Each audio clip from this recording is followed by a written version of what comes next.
I like it's almost not even worth doing an introduction because I know it will somehow be worse than the last time. Can we come up with our own? Remember the cup dance? No. I do recall, and I decline. You guys don't remember, like... Imitate. I'm flipping cups. Okay. Welcome to the podcast. Drinking out of cups. oh, my God. This is Two Guns. We're no ammunition. We're going to get started. Frank, you don't even need to bother. You don't even need to bother. No. I was going to say it was almost not the worst one and even worse than we did before, and then you just kind of like gave up halfway through it, and then it just became the worst. You were on pace to not be worse than the last time, and then you gave up on it because you thought it was going to be worse, and then it self-fulfilled its own prophecy. That's what happens when you lose comp. You got to stay confident. All right. This big belly. I'm drinking out of a bottle, not a cup. I lied to you. I'm Chris. Hey, guys. Once again, I'm Christine, the only chick in the room. Frank's back. I'm here on time and happy because the Eagles won again today. Yeah. I'm Jake, and I'm itchy today. Very itchy. Itchy where? Everywhere. I've never seen somebody nearly smirk when describing themselves as itchy. I did my hair today. I gave myself a little buzz, and then found out we didn't have any hot water. And then when I tried to take a cold shower to clean it all off, that wasn't working either. So Yeah, cold water I doesn't. kind of shake myself outside and hope for the best. So I'm itchy today. All right. Okay. So Chris Sucks. Chris Did you try like boiling your kettle full and then dumping that in a bucket with cold water and seeing if that was warm enough to yourself? This, of course, was an option, but I am far too lazy. Yeah, there was more than a single step involved in that plan, so I think you knew the answer. Bill That's a good gets point. me, Frank. Before you finished the question. He gets me. That's a good point. Yeah. Plus, we can shower at work. We can shower together. Dude, When don't we? my company is looking for a new place, and I've been pushing for them to have a gym at the new facility, and they're like, nobody will use it. I said, I'll use it. One of our team leads is a total beefcake. He'll use it. But the thing that's gained traction... What? Got his number? It's in the email. I can get it if I want. The real thing that's actually gained traction is I said I wanted a shower at work.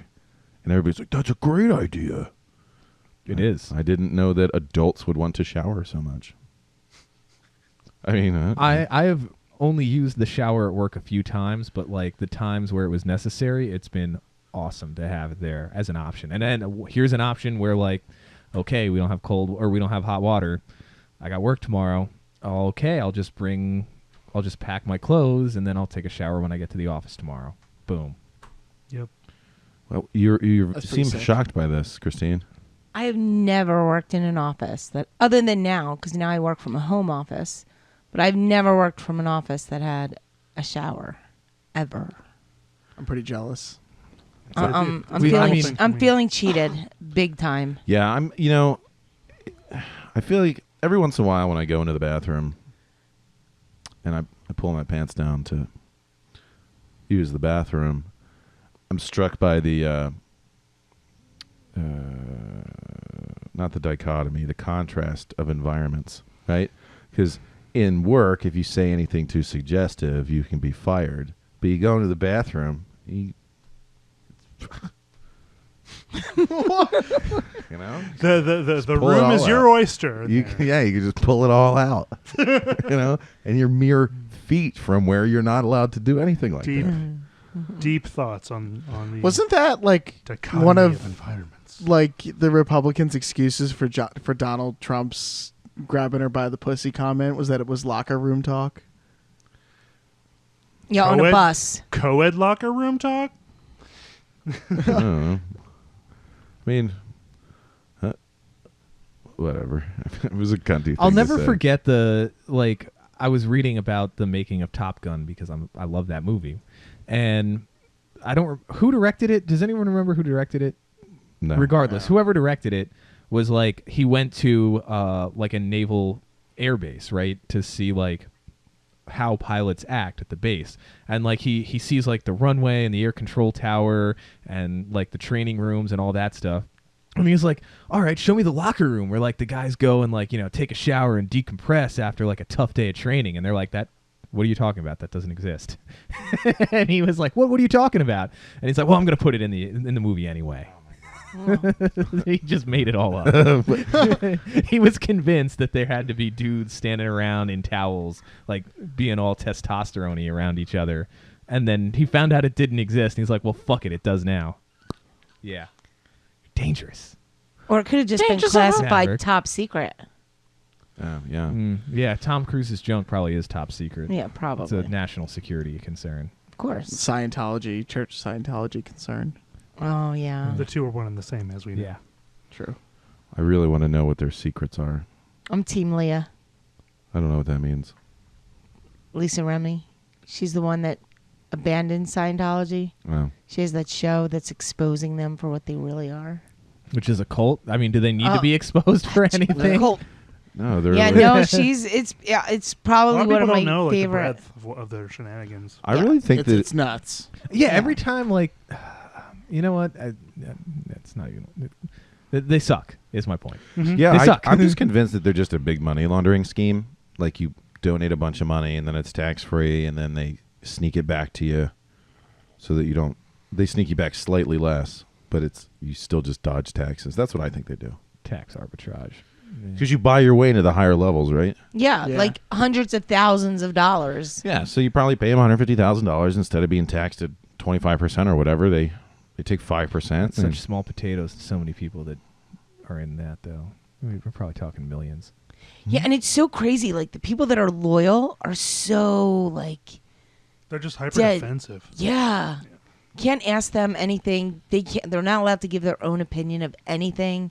And when you see like the stuff that goes on there, the abuse, it's just amazing how they've dodged any kind of charge in the past.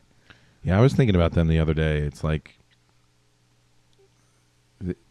you can't just, I guess, you can't just suspect that that an organization like that does that. Like, the police need to, like, something needs to happen. But if you like get a bunch of people together and you're like, okay, let's be really secretive, it's really hard to ferret it out. Well, that and Also, you have a lot of money to afford really good attorneys. Yeah. Oh, well, yeah, that's what this show is all about. Yeah. This show's about the fact that she's exposed all these people, and all these people have come forward that have left Scientology, and all these charges have come out, and they just file like paperwork after paperwork with the attorneys, and like the police, they hide behind the shield that they're a religion, so it's almost like they put a boundary up to the police. So it's just amazing what they get away with. But when I travel in New York and I pass the Scientology buildings, it's weird because now it's like, oh my God, I know what's going on behind You know those what would walls. solve this problem? If the police all carried grenades and then they stuck them in these people's mouths and pulled the pin. It's a mercy, really. it is. I would feel... Where is the Scientology building in New York? They're all over. You'll see like on the east side there's one.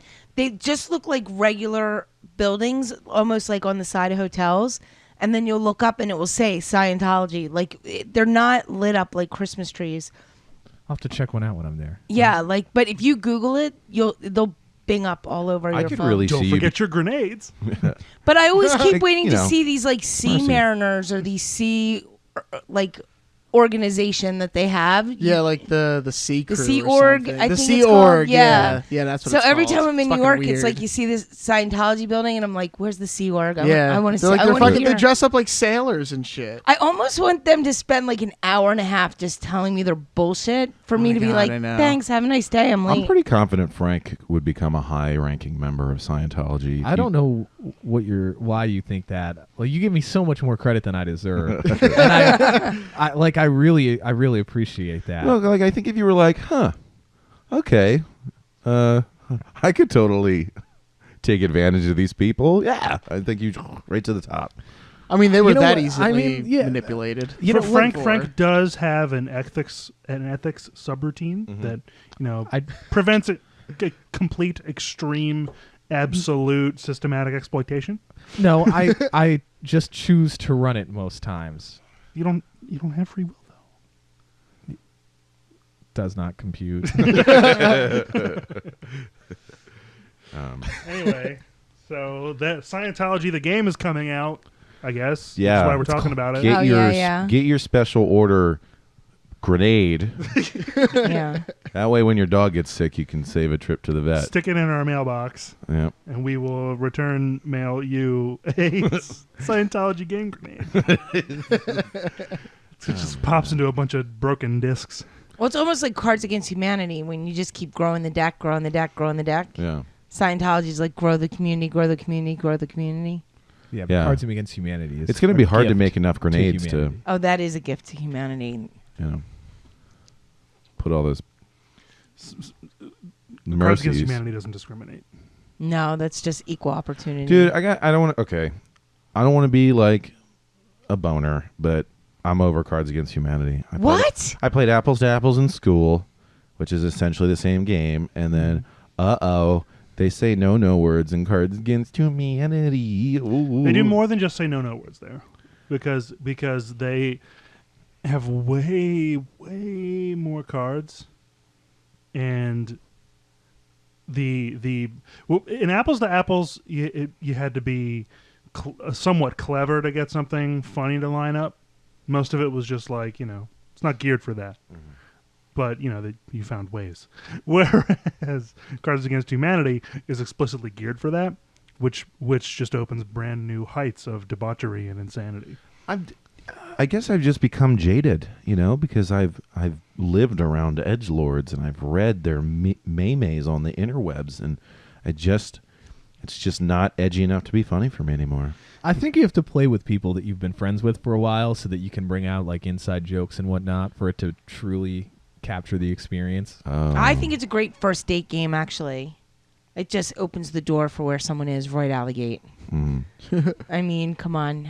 There's no better way to just find out how dark someone is until you like sit them down with a group of friends. I mean, That first date right out It of the would gate. definitely weed out me for a lot of girls. But the ones that stuck around would be definitely worth the time. That's true. See?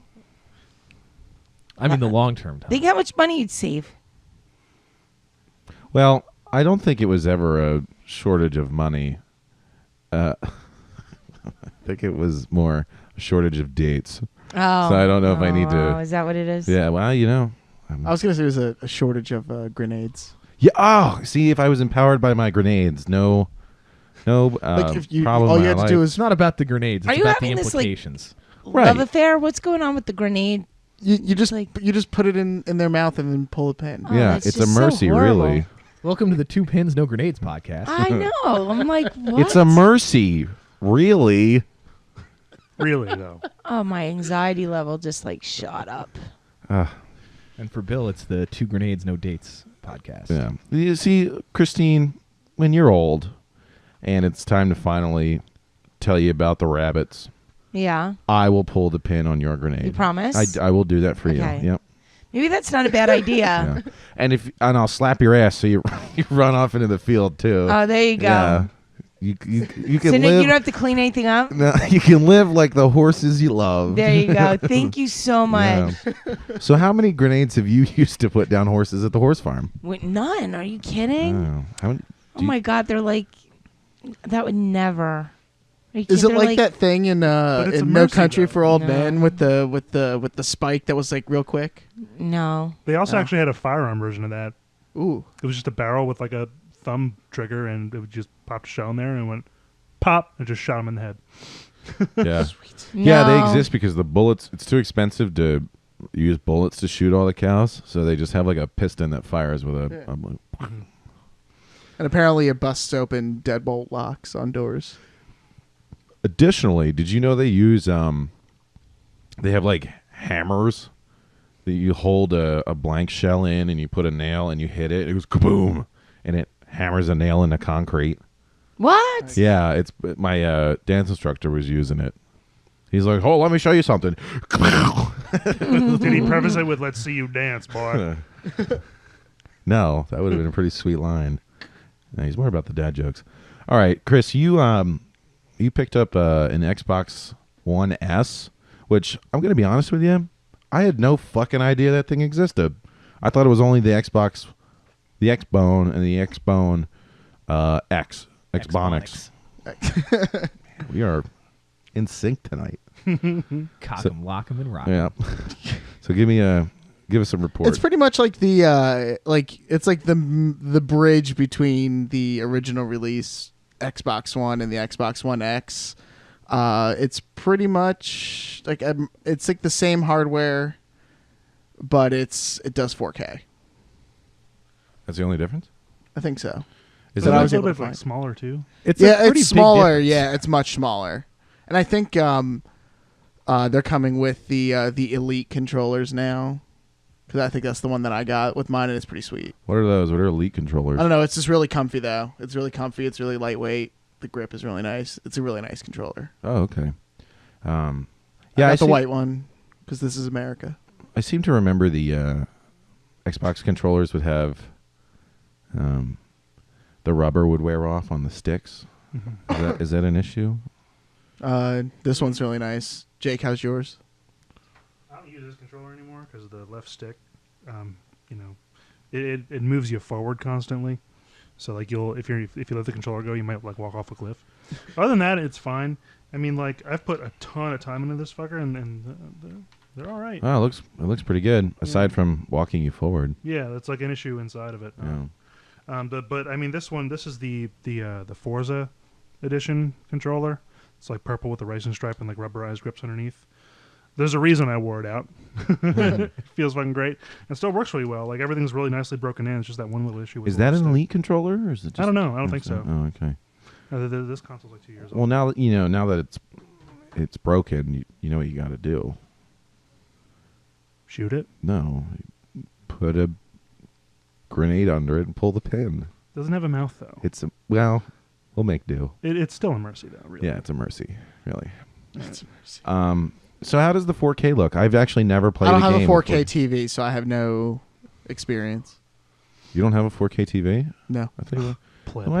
Why did you buy a system that does 4K? Well, because it downgrades it to. Yeah, it'll be right. It'll do it for 1080p like normal, but if you have a 4K TV, it'll do it. You when you bought the system, you initially got a broken one, right? Yeah, I did initially get a broken one, and I had to go back to GameStop and be like, "What the fuck?"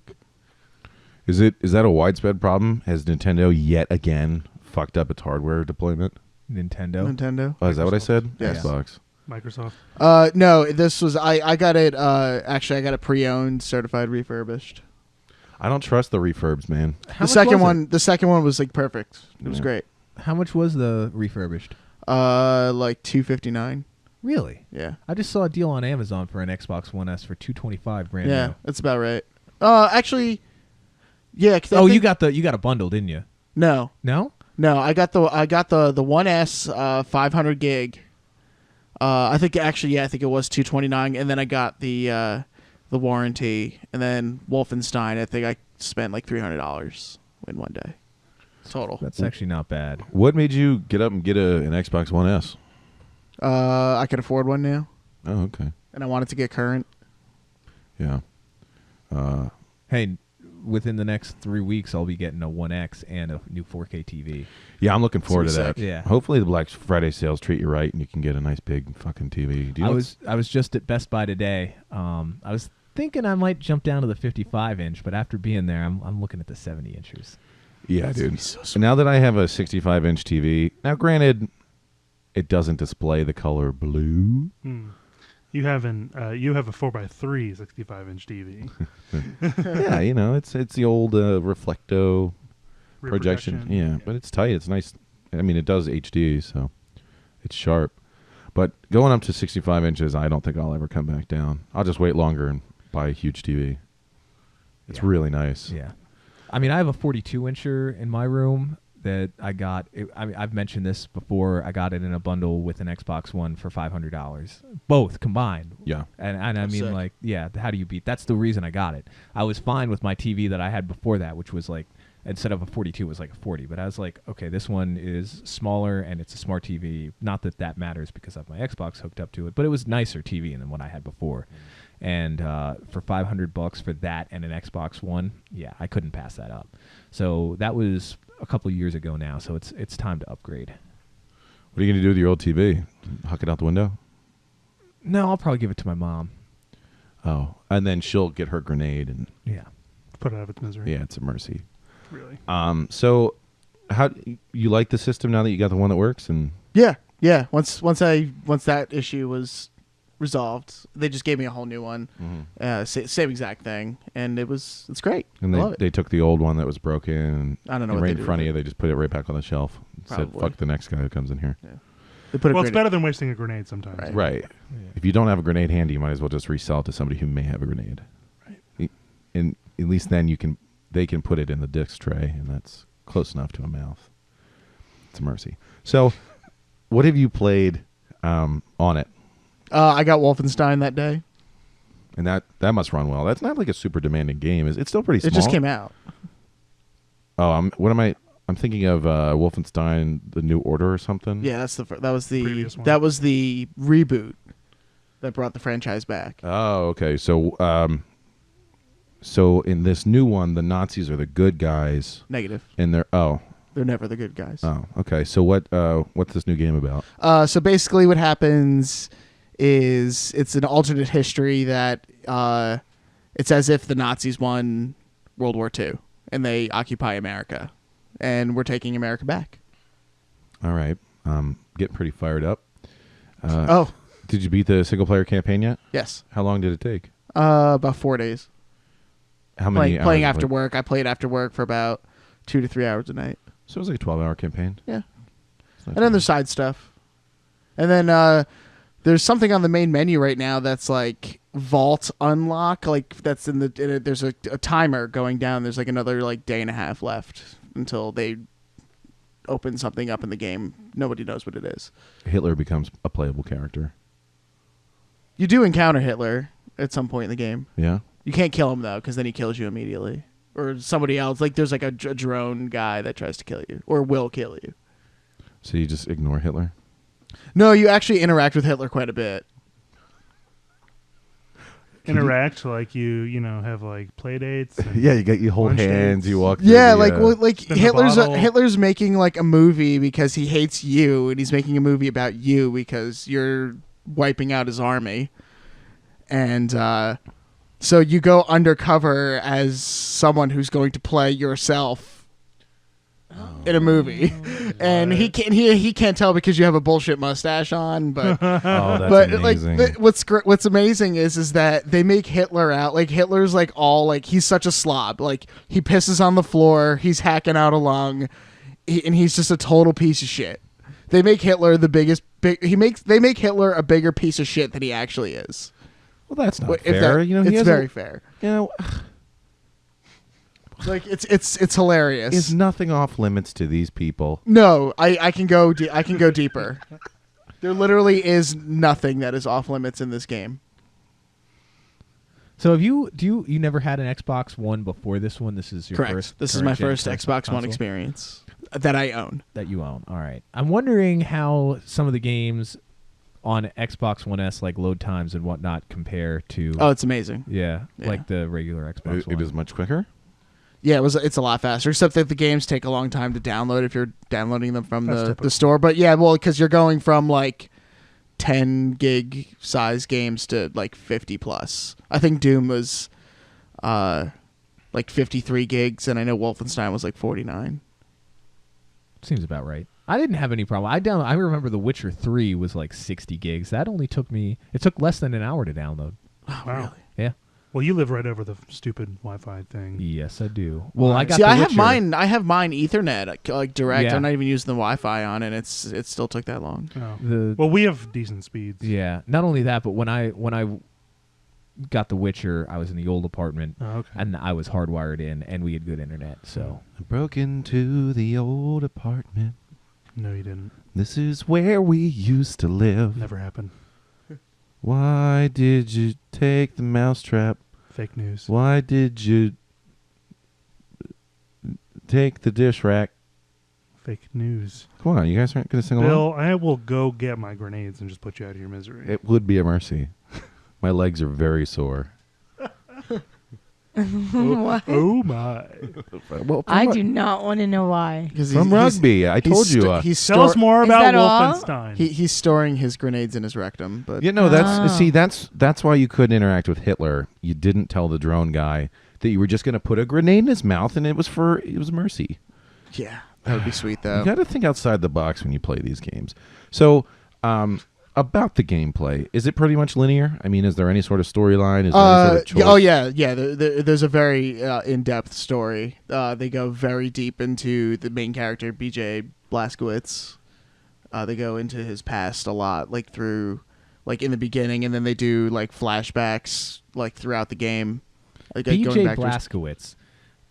What are the chances that he is Jewish? Hi. I don't know. We do Well, have. the thing was is that his mother was Jewish. That's all that counts. That's That's what makes counts. him Right. Jewish. Yeah, his mother was Jewish, and his dad was a piece of shit American. And He's what is he a fan of the Yankees and apple pie too? no, well, okay, well, he's from Texas, and like he's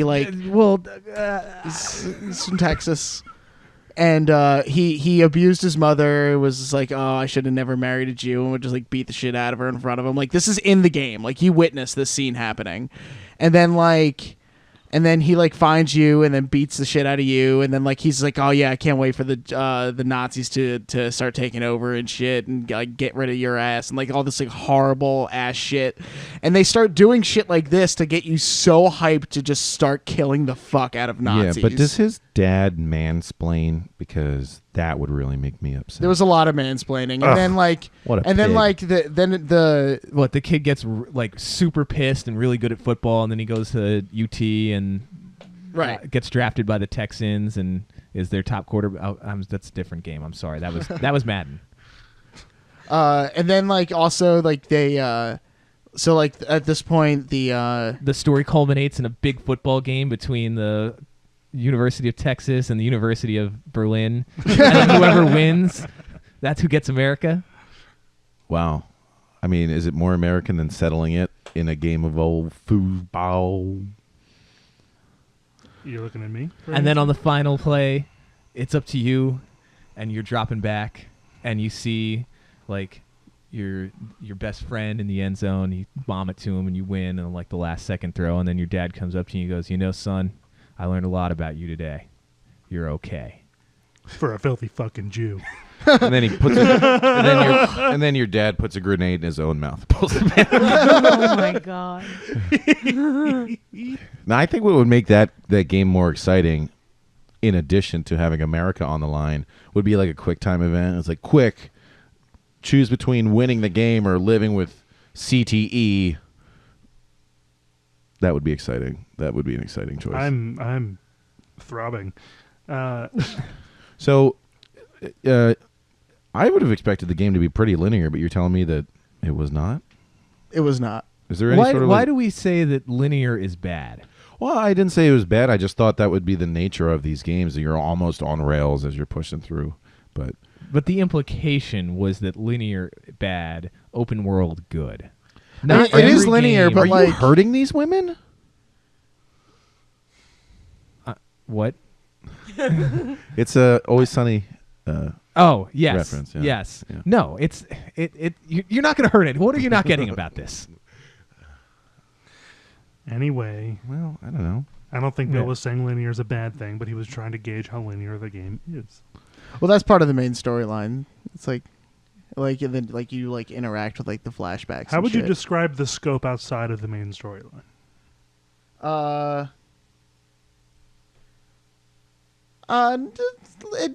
There's like a little like side missions that like kind of like back up the story of like the revolution in America, of like the Americans taking back our country from the Nazis. Like there's like little things that you do to like help them out, and then like after you complete the or you could do this during like the middle of the campaign, where like when you go throughout the game you have to take out Nazi commanders. and that'll like shut off like the alarm system, so like backup doesn't keep coming and killing you. But with taking out these commanders, you get an Enigma code, and you can use the Enigma machine to crack these codes to find the Uber commanders to take them out. So then, like, you go on like assassination missions and shit for like bonuses and shit. Is it like the system in Shadow of Mordor? The captain system where they no. level up? No, it's So the that. Uber commanders, is that like Muhammad's boss that picks me up in his Toyota Corolla out front? Oh, took me a second to get the joke, but that was good. Yeah, so is there any sort of experience system? Do you like level up, or Yes. what happens when you level up? Do you punch Nazis harder? You get just different like you get like contraptions, and you could upgrade those. You can upgrade all your weapons. What the hell does a contraption do? Oh, there's 3 of them in the game. There's 3 contraptions. One of them is called ramshackles, which is like these things that he wears on his shoulders, and you can like bust through like breakable walls and shit. You could also plow through Nazis with them. You could also, there's also like these mechanized robotic guys that will like jetpack really quickly towards you, and if you sprint at them while they're doing this, you'll pretty much sprint through them and they will explode. Oh, that's pretty raw. It's pretty dope. What year is it set in? It's 1960s America, Oh, as okay. is the Nazis won. So how old is B.J. Blazkowicz? Probably his 30s. Yeah, because he's been in that. He's got to be old by then, right? He's been in that series doing a lot of stuff for a long time. So I figure. Yeah, he's been the main character the entire game, like the entire. How is series. how's the gunplay? Does it feel good? Fucking amazing. It's great. The my biggest complaint though with like the gun stuff is the weapon wheel. Really, you have trouble cycling through your. It's really difficult to cycle through your weapons, especially if you're under heavy fire and you want to change weapons. Lord help you if you're dual wielding, because the weapon wheel, you have to like go to the arrow to bring it to the left weapon wheel, but nothing slows down. Oh. So like you have to quickly do it in real time. So like That's rough. you're totally fucked if you want to change your left-handed weapon. Why would you implement that system? Well, there is a perk later on that will slow time, similar to Doom, but you have to earn that. It gets not by default, and it's kind of frustrating. So how is the voice acting? I feel like this is a series where the voice actors are always on point. Blazkowicz talks like this the whole game. But then he gets all like happy-go-lucky, and then there's like everybody on the submarine that you're on gets drunk and parties, and the dude loses his mechanized arm, and you have to go find the arm and shit. I told you there's everything in this game. I didn't even get started yet. Do you sleep with any ladies? Yes, you're married, and she's pregnant, and she's fighting the revolution with you. That Well, seems, but she's pregnant with twins, That seems- like running around with machine guns, killing Nazis. that seems a little irresponsible. It's pretty amazing. But the baby totally has shaken baby. There's no doubt. This baby's gonna be fucked up. Yeah. I don't know if you can get shaken baby syndrome in the womb. I mean, That's a little research I'm gonna have to. I mean, being around explosions with a child inside of you, I'm sure is You not. might be born deaf. Yeah. Or dead. Like, there's a scene, and this is where I said this game has Undead everything. zombie baby. Yeah. Nazi zombie baby. There's a scene where BJ's wife, I think her name's Anya or something, like you're going to infiltrate like the Nazi spaceship thing, and for some reason she just feels inclined to rip her shirt off, so she's completely topless and pregnant while unleashing a hellfire storm upon approaching Nazis in one of their like Uber hounds, which is like a robot dog that is an asshole. And she's totally buck-ass naked, covered in blood, while chucking grenades and shooting the fuck out of Nazis.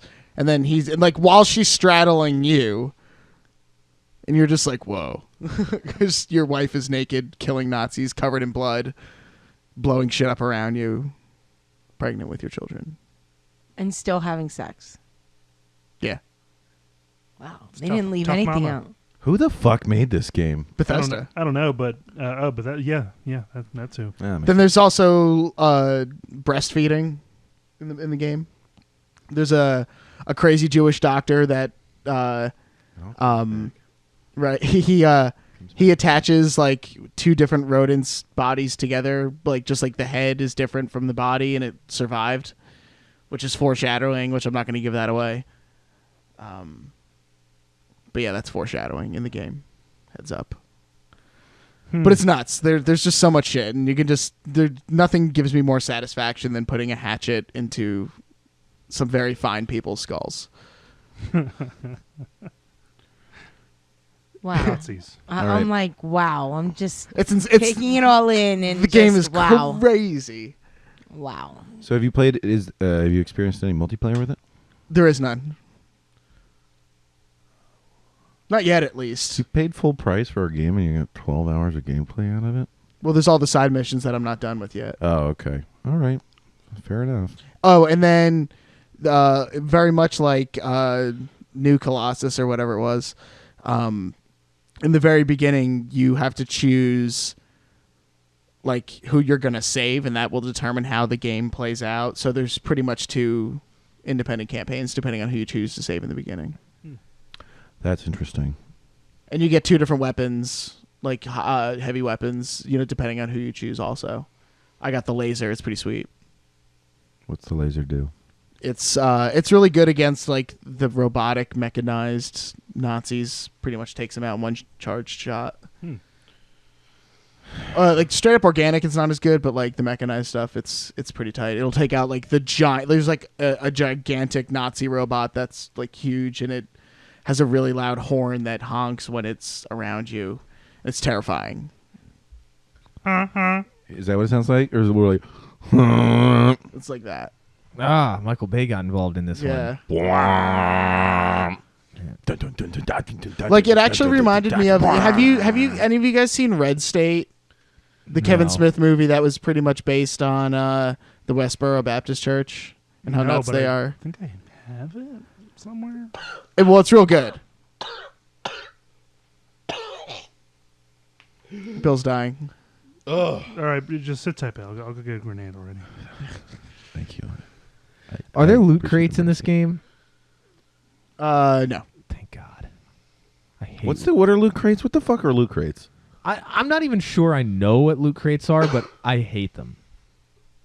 I'm Okay. pretty sure that it's literally just like, I guess the past couple of years it's become standardized practice for like every game ever to have a ton of collectible items that are completely bullshit and meaningless, and then you acquire them by doing like randomized like computer generated quests that over and over again, and then they give you like a randomized reward set, and you just keep doing that.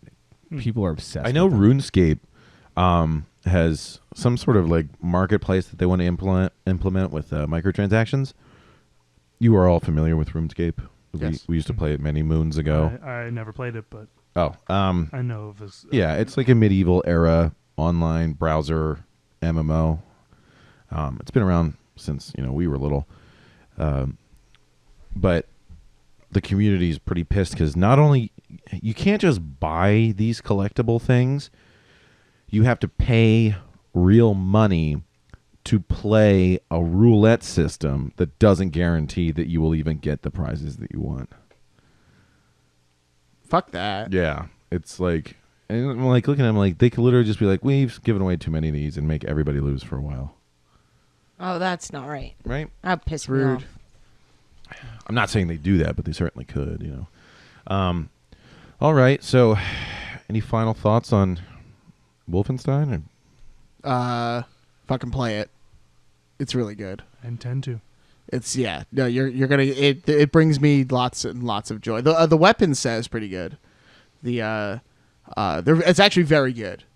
I really like all of the weapons that you get. You get a pistol, and you can upgrade. You get 3 upgrades for each one, and like you find in your travels like the weapons upgrade kits, and the pistols is actually very good.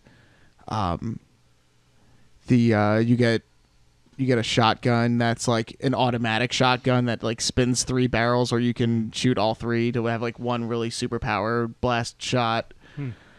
You get 2 machine guns, 2 different kinds. You get the laser, and then like you can pick up heavy weapons dropped by the really big Nazis, which like there's like a crazy machine gun, another laser, like a napalm gun. It's all this madness. Like there's just so many guns.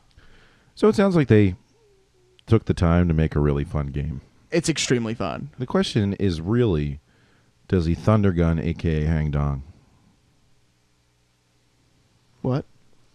Another Always Sunny reference, Thunder Gun, that everybody in the show wants to go see this sweet action movie, and the big selling point for everybody is that he hangs dong.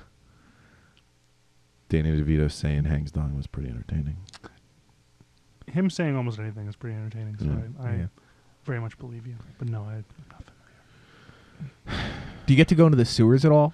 Yeah, Speaking the of- sewers are the sewers are great. Every fucking game needs sewer time, right? Well, yeah, no, the sewers. Yeah, you go into the sewers of Manhattan because Manhattan got blown up by the Nazis, and yeah, they took out the Statue of Liberty and everything. That's almost like a Ooh. trope at this point. My roommate and I were playing Modern Warfare 3 yesterday. We want to do a throwback because we mentioned it the last podcast.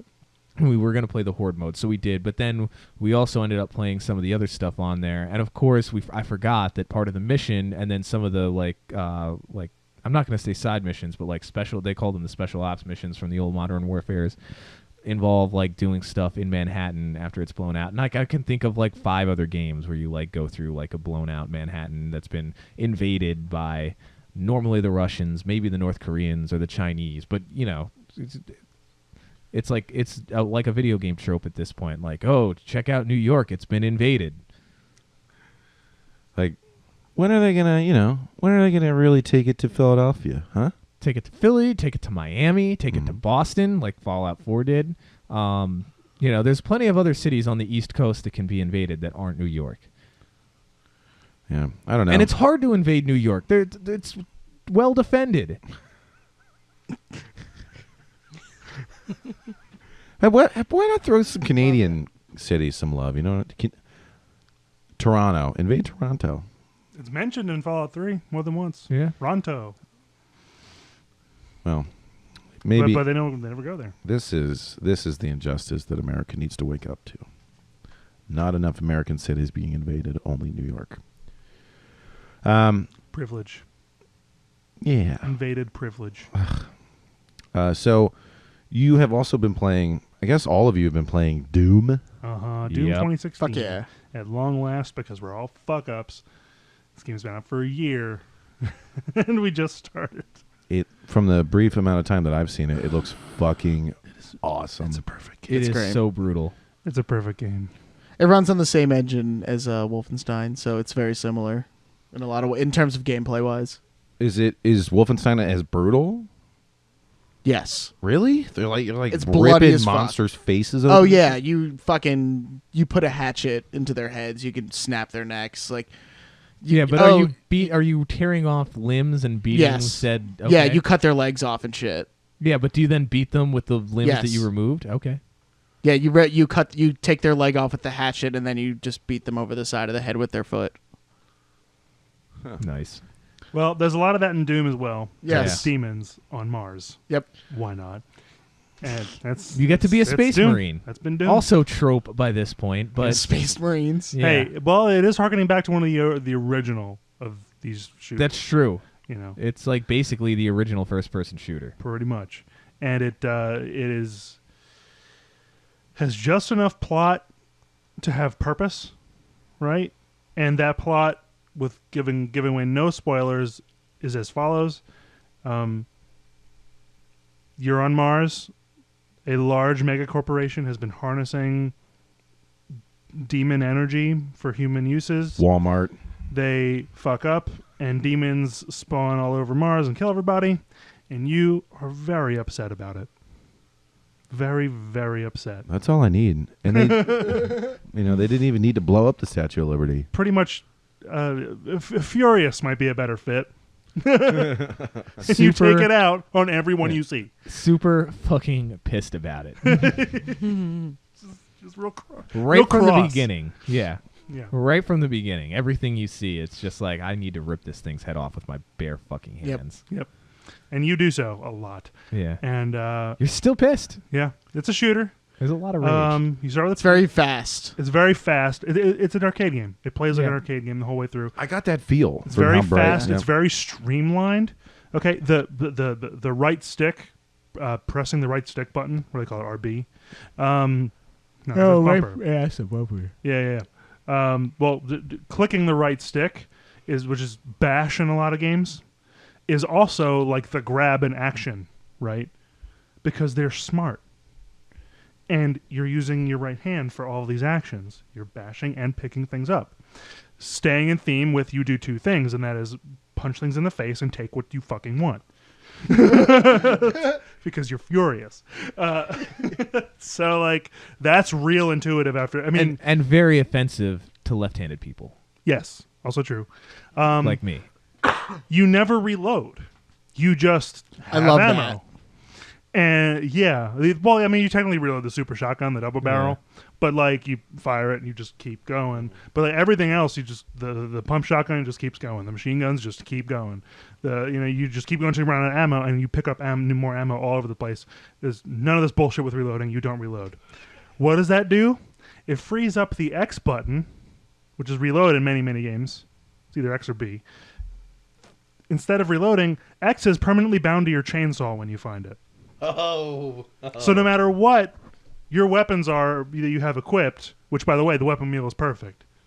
Yes, it it's slows great. time if you're in it for longer than like a second and a half to 2 seconds, and stays slowed until you pick something. And it's very intuitive there. But you always have the chainsaw at the ready, and they limit how much fuel you can carry, right? So you only get so many uses because it's a one-shot kill. But you just X. I'm going to cut you in half now. And then you vividly, graphically saw demons in twain. It's amazing. In a myriad angles and exciting shapes. Likewise, this is a bit of a spoiler, but everyone knew it was going to happen eventually. Y doesn't do anything either. It is bound to the BFG, the iconic Doom super weapon that kills many things in one shot. Oh my! So you have the 2 one-hit kill weapons just bound to your basic buttons. That's fucking awesome. Sounds like they really did that. Like, how when games like this come out, it leads me to ask the question: how do so many games fall short? Like, if they just said, "Yeah, we're going to make an awesome Doom game," and then they did that. They would probably argue that they took a lot more than just like, oh, we're going to make an awesome Doom game. But I think most studios try to outsmart themselves with a bunch of extra BS that they don't really need in there. Yeah, I was not directly speaking to that, but I would like you to expand. I was remarking at the incredible number of assets on the screen at any given time. I was playing like Sniper Elite, like the first one, and you know I'm running through the streets of Paris.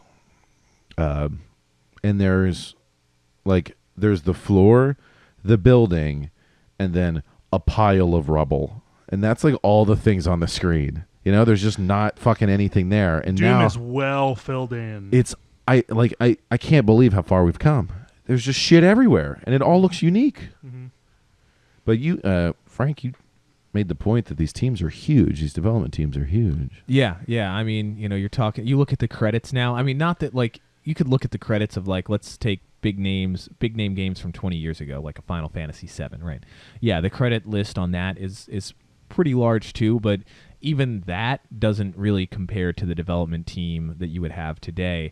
And not only is the team larger, but the development cycle is longer. So you're looking at 300 people working on a game for 3 to 7 years in some cases, versus before, a long development cycle was 24 months, and you might have at most for the biggest games 100 people working on it. So you've got 3 times the people working on it for up to 3 times as long.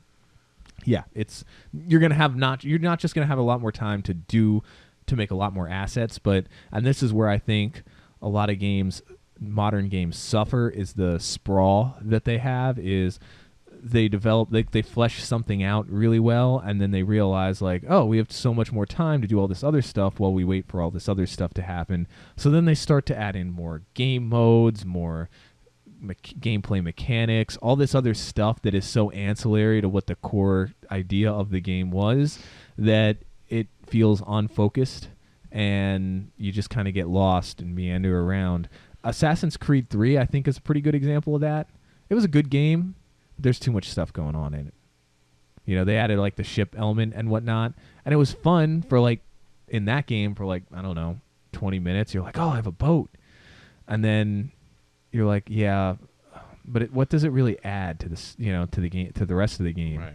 And then they come out. They had that, and they come out with Black Flag, where it's focused on you're a pirate. Of course, you have a boat. You know, it makes sense then, but not in 3. Yeah, that sounds like it could. It could be a problem of like something created by committee. You know what I mean? Like a lot of people have a really good idea and they have the means to do it. Do you think that games, or have they already sort of gone the way of the movie? We see like the movies that are coming out are either small time projects, you know, real cheap, or they're these huge things like all the Marvel movies. Like mega funded. Yeah. Yeah, Is that what we're going to start seeing with video games? Is I that think- just the way to make money? I think we've seen that already. I agree. With like with what? Well, I mean, you got to figure the biggest games that come out every year are the sports games, Call of Duty, Battlefield, Assassin's Creed, you know, major titles that just keep getting pumped out year after year after year. Sequels and remakes. Not that Doom is bad, but like it's a remake. Yeah. Wolfenstein, sequel, you know, all the games Sequel that we've of a talked about- reboot. Yeah. All the games we've talked about so far basically today have been sequels or reboots. Can you recall off the top of your head the last time you were surprised by a quality title? Surprised? Yeah, where you're like, oh shit, this game's actually really good. Doom. I was surprised. I did not expect Yeah. it to be as good as it was, but then it turned out to be absolutely incredible. Yeah, it's perfect. Yeah. The Witcher, I liked the first 2. 3 was even better. They actually got better. 1 was good, 2 was better, 3 was awesome. I started playing. I picked up, and I've said this before. I want us to play through like series, so I picked up The Witcher 1 and 2, and I was surprised by how quality that first game was. Yeah, I mean, it's it's definitely a very little good. dated, but Yeah. I have it on Steam, and I'll play it every once in a while. the It lore is very starts good. strong. It does. If there is one problem that I have, it's that the lore is still very strong in the third one, but it's not as heavy as it was in the first. I gotcha. Mm-hmm. Let me think. When was the? I haven't played a ton of games. All the games that I've been playing now are kind of old. So, like XCOM 2, that was Mhm. surprisingly good, but I have no idea how advertised that was back in the day. Christina and I just played. I wanted to make sure we had a fallback topic to talk about in case, you know, she didn't have anything to talk about during our Xbox S conversation, and Doom was a nice surprise. But we played a little bit of NFL Blitz 2001, okay, the year where you can, and you got to play that one because if you go 2000 or 99, you can't pass the ball using the yellow buttons, which is crucial because you run a split back offensive play. You run to the right, and then you hit B to jump, and you hit the left arrow, and you throw to the guy all the way on the left side, and like half the time he's totally open. Yeah. You just run down the field. But you got to experience what it's like to get shit on in that game. Yeah, but I still scored. Yeah, I First mean, touchdown. You hung. Yeah, you did. You had the first score. I did. For the game. You hung pretty tough. It was one of those experiences where, like, you know, not to disparage Christine, but like she didn't know what she was doing, so I had no idea how to defend. Like a total lack of game knowledge. Yeah, you know what I mean? which was beneficial to me. Right. Like she would hike the ball and then make like 2-yard passes directly into the middle of the defensive line, and then her receiver would come out the other end and run 40 yards on me. I have no idea what was going on. Yeah. I just wanted to keep you on your toes, really. Yeah. I just wanted to shake it up so that the next time we played, I could kick your ass and you'd be like, "Oh, I'm expecting her to throw it into the middle of hell." Yeah. Well, I failed to tell you how you can change the page on your plays, so that wasn't fair. Thank you. I just forgot. I did have a problem. Forgot. You know how when you Keyword. You know how if you turn on a Nintendo 64 and you're pressing on the directional pad, it like when you straighten it out, it will try to run some direction. So anyway, my controller did that, so my guys were like running down constantly for the first quarter, so that kind of hurt my offense. And then they're so rude. You were so rude. I mean, man, like talk about giving me a beating when I was down and out. Like your guys just didn't let up a bit. Yeah, I that's one of the most satisfying parts about that game, and why I try not to give people too much of a warning, because right when they start to get a handle on the mechanics, you then like belly flop on their guy after the play, and your characters automatically talk shit. Ha ha ha! You're pathetic. Let me do that again. Yeah. And you're like, really? And the announcers are like, thank "Is that you." even legal?" Yeah. No. Like, Why would she think? Why would he think of that? yeah, why would I have no idea why he called that play. Why? It's Yeah. just- Why? Who thought of that play? the game just shits on you. Like, Oh, it was just brutal. But I scored the first touchdown. I just want to make that crystal clear. yeah, and you're like, "Oh, you're just being nice." I'm like, "No, I'm actually kind of pissed because." And I then, have no idea what you're but doing. I do master shit talk pretty well. I definitely have that down pat. But that's the thing. You don't really need to shit talk when that game's going on because it does it for you. But I didn't know that was coming down the pike. Did you notice how I got quieter and quieter as the game went? I Yeah. didn't need to do it. It took that power away from me. Right. But that game's an easy thing to point to when you want to talk about just solid mechanics. Like the idea, you're like, football with no rules. And like if you pitch that to somebody, they'd be like, well, how are you even going to do that? You know what I mean? And they just made the fucking game as like. I didn't like the whole 30-yard first down thing. That kind of pissed me off a little bit. Like that was irritating. You run a 40-yard dash in like I don't second care. in that I game. just don't care. I don't care. Just saying. All the Just guys putting it are out like the there. same. They're all huge. Like they would probably weigh like 500 pounds. They run 3 yards. They're stuck in wind. And yeah, there are like hands on the knees. Like But fundamentally, it rewards you for good play because she got herself on fire.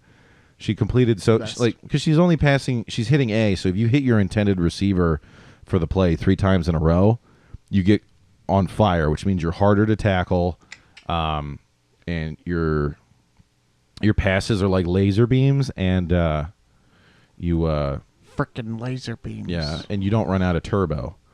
So it was pretty tough, and that lasts until you get scored on or somebody sacks you or whatever. and I had a lot of interceptions.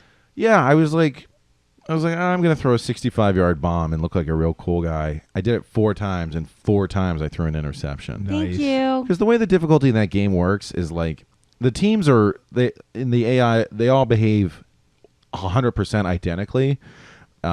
But, the teams are rated on how good they are, their defense, offense, things like that. And really all it does is it just turns up. If you're a shitty team, it just turns up the number of random events that happen. So I was playing as like Cleveland. So like as I'm running and throwing stiff arms, I had 3 fumbles in the game because it does a little like it does like, do you fumble this time? Yes, there you go. And that's what sets the teams apart. You still kicked my ass. Yeah, But it could have been much bloodier. yeah. I didn't do to you what I did to That's Genevieve. She said. I didn't do to you what I did to Genevieve, which was 82-0. Yeah, I would have been pissed. I don't Next like time that. we'll play with the drinking rules, though, which I think will give me a distinct advantage. Like you don't have one already. I know, and I'm informing you. My I'm intention gonna is have to pull out my bury you. PlayStation and like really. Burger. You know what it is? I'm gonna be honest. A lot of it is the controller. Like controllers have changed so much over the years that for me, I'm not up with the latest and greatest. So just figuring out what everything does, and it's not even. They're pretty much generally the same. But it just really takes a lot of coordination. Yeah, the Nintendo 64 controller is probably the most horrific controller ever constructed. So don't feel too bad about having a hard time. We had with a it. joystick when I was a child, and it wasn't attached to anybody. It was attached to the game. You headed that one off at the pass, didn't you? I did. I knew it was coming. I thought about it on the way here. But we had a joystick with one button. I mean, really. And now you have these Remember that controllers that you can hold 3 different ways, sometimes 4, depending on what the controller is. And a multitude of buttons and, on the top surface and then the bottom. It's a lot. Like, it's a lot to take in. But the coordination you have and you have to master is pretty impressive. I used to regularly be beaten at NFL Blitz, which is part of the reason I'm such a shithead when I play it, because my stepdad used to play with me and he would beat me every fucking game. Didn't matter who I was, how I played. If I was up, he was in the middle of the teaching you game. life skills, Bill. Yeah, and the thing was, he would bet me money and then I would lose. Oh. And I would lose money to him. Now, it turns out years later, he would I would pay him and then he would slip it back in my little piggy bank or whatever. But I would lose my bad. allowance money to my stepdad. But I beat him one time and he wouldn't pay up, and I was fucking pissed because he knew that he never actually takes money from me.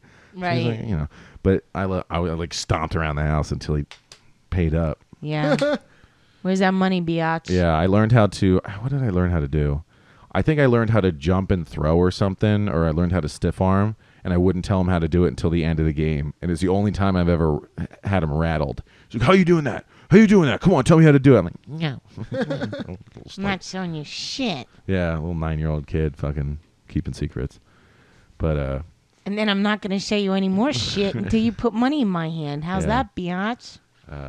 I wasn't a tough guy, so I broke down pretty much immediately after the game. Oh, and you told did? him. Yeah, Oh, you're such a good guy. yeah. Well, yeah. Or a pussy. I was just a pussy. Yeah, I as a kid. wasn't going to say that. But yeah, it was definitely cool. It's always good to get back to those roots. And what's been a really nice surprise, especially as you guys are talking about Doom, fundamentally, I don't think that game was ever too complex, but it was fun. It was good, and they really had the opportunity. And this is probably why I'm not lead designer of a game or something. I would have said, let's just stick to our guns and keep it simple. That and Wolfenstein. And now you're telling me that they kept that strong foundation. They expanded it before even further than I could ever expect. I can't believe there's an experience system in Wolfenstein.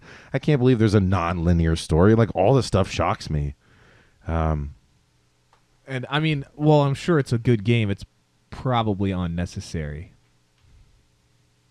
What part? The experience system and non-linear stories. You could probably get away without it, but I guess I guess that's how they really pushed these old IPs into the modern era. And how on earth it avoided being force-fed a multiplayer or loot boxes or whatever. I'm pretty shocked. I kind of hope there is multiplayer though. Can you But really? they got to fix the weapon wheel first. The what? Yeah. Could you really have that many OP people in one arena? Can you all be BJ Blazkowicz and still have a fun time? Well, someone could play the wife. Oh yeah. Yeah. Even if it was anybody in the Resistance, didn't have to be BJ. Yeah, I think it could be fun. You could be the Nazis, or you can have a choice. I think that'd be a lot of fun. I know. I'm watching this now, and I'm hearing this, and I remember Colicchio. Anybody remember that? Wasn't it Colicchio Vision or something? Yeah. Yeah, NFL hockey and baseball. I've and never touched football. Oh, my grandfather! I'll never forget. It was the day competitor to Atari. Oh. Yes, and I'll never forget what my grandfather He was so excited. He walked in the house with that. He had NFL, Colicchio NFL. And you would have thought the man just invested in his entire future.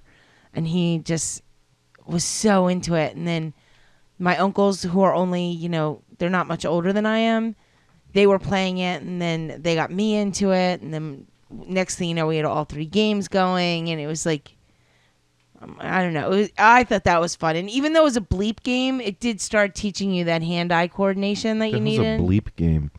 A bleep game, you didn't really have any players. It was literally beep, beep, beep, boop, boop, boop, beep, beep.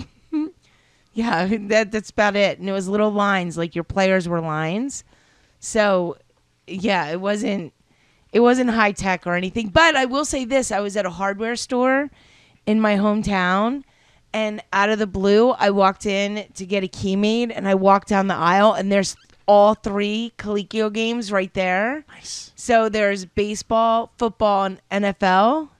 And yeah, I did buy them and left them in the packaging because I was like, I just don't, I'm not there yet. I just want to look at how pretty they are. So are you gonna Retro as fuck. Oh, so much are you fun. gonna throw down and just get yourself a modern gaming system so that you can get good and not get wrecked every time you play? I am. I think after the holiday, I'm gonna, because I want to get over everybody's hype over everything. I'm gonna listen to you guys, and then figure out what I could be. I don't need anything like over the edge. I'm not gonna play it every day. I would recommend the Switch, hands down. Yeah. What? The Yeah. Switch, the Nintendo Switch. Yeah. Yeah, I think it's like it's a lot cheaper. I think it's the cheapest of all of them right now, except maybe if you go for like the Xbox One S instead of the Xbox One X. I'm sure the price will drop even more once the new one comes out. But I mean, the Switch is awesome. You can play it like it's a combination of like a regular console where like you put it on your TV and you can play it and use a controller and everything like that, but you can also literally like the controller is a piece of plastic with these two things that you insert into them with all the buttons on it. Oh. And the console itself is like basically like a little 4 or 6 inch LCD screen. Okay. And you can just pick that up and put the controller buttons on them, and then you have like a little handheld thing that you can carry around with you. Oh, that's pretty cool. Yeah, so it's like you get a handheld and a regular console out of it. Bill bought one for the podcast, and the only game that exists for it right now for us is the Zelda game, which my girlfriend Lisa bought. Oh. But I know a lot of people that have them, and they love it because like beyond just playing, like big name games, they have smaller games that are cheaper out there for them. They have all of the major titles that you would expect, but like you can stream video like Netflix on it and stuff too. So Oh, well, yeah. then I might like that. Yeah, exactly. Like it's extremely useful, and I think it's what was it, $300? $300, like brand new when it came out. Really? Yeah, so it'll Yeah, probably like- drop. I had to like go into a no, my buddy just happened upon one in the store. I think they're more available now. You can probably get them, but there was a shortage, so I can't imagine it's even going to stay $300 for long. That's cheaper than a phone. A lot Much cheaper than a phone. I'm probably going to be buying the iPhone 10, and that's going to be like $1,100. Why would you do that? It's so nice, dude. I was playing with one at Best Buy today. $1,100 for a fucking computer you can drop? Like, I just See, we were talking about that actually. Get the health thing. Yeah, the warranty thing. Nope. I stick with my Samsung. I like Samsungs. I've been using Samsungs pretty much exclusively up until I got the iPhone 7 Plus, but that was the one I liked the most, and I really like the 10. Although the Google Pixel 2, I do want to play with that before I make a decision. I might go with that myself. yeah, you do a lot of research. We were actually here when you bought your last phone. You Yeah. talked about your research, Which was only a process. couple of months ago, but I mean, like, if I buy the iPhone 10, I won't buy it for another 2 or 3 months, so it'll be about a year. Okay. But don't you find it frustrating that every time they upgrade, a couple things, like I had an iPhone when I first got cell phones, that's what I went to, iPhone. Because I think everybody did for the most part. Samsung wasn't really where it was, and iPhone was really on the cutting edge. But I found that a couple things. Every time they did an upgrade, my battery life just dropped. And then number two, whenever I dropped it dented, it cracked, something happened. I have had one phone, and it actually was an iPhone. It was the so I did have 2 iPhones before this. Now the one I had the iPhone 3GS, and I got it because I got it when the iPhone 4 came out. One of my dad's friends had the 3GS and then went and got the 4, and he was like, I don't know what to do with this. And I had like this old like Nokia phone at the time, and my dad said, "Oh, my son will probably buy it for you," like without even telling me about it. And he gave his friend like my number, and this dude texted me like, "Hey, your dad said you'd be interested in an iPhone 3 for like $50." And I was just like, "Hell yeah, for $50." Yeah. So that's how I got my first iPhone.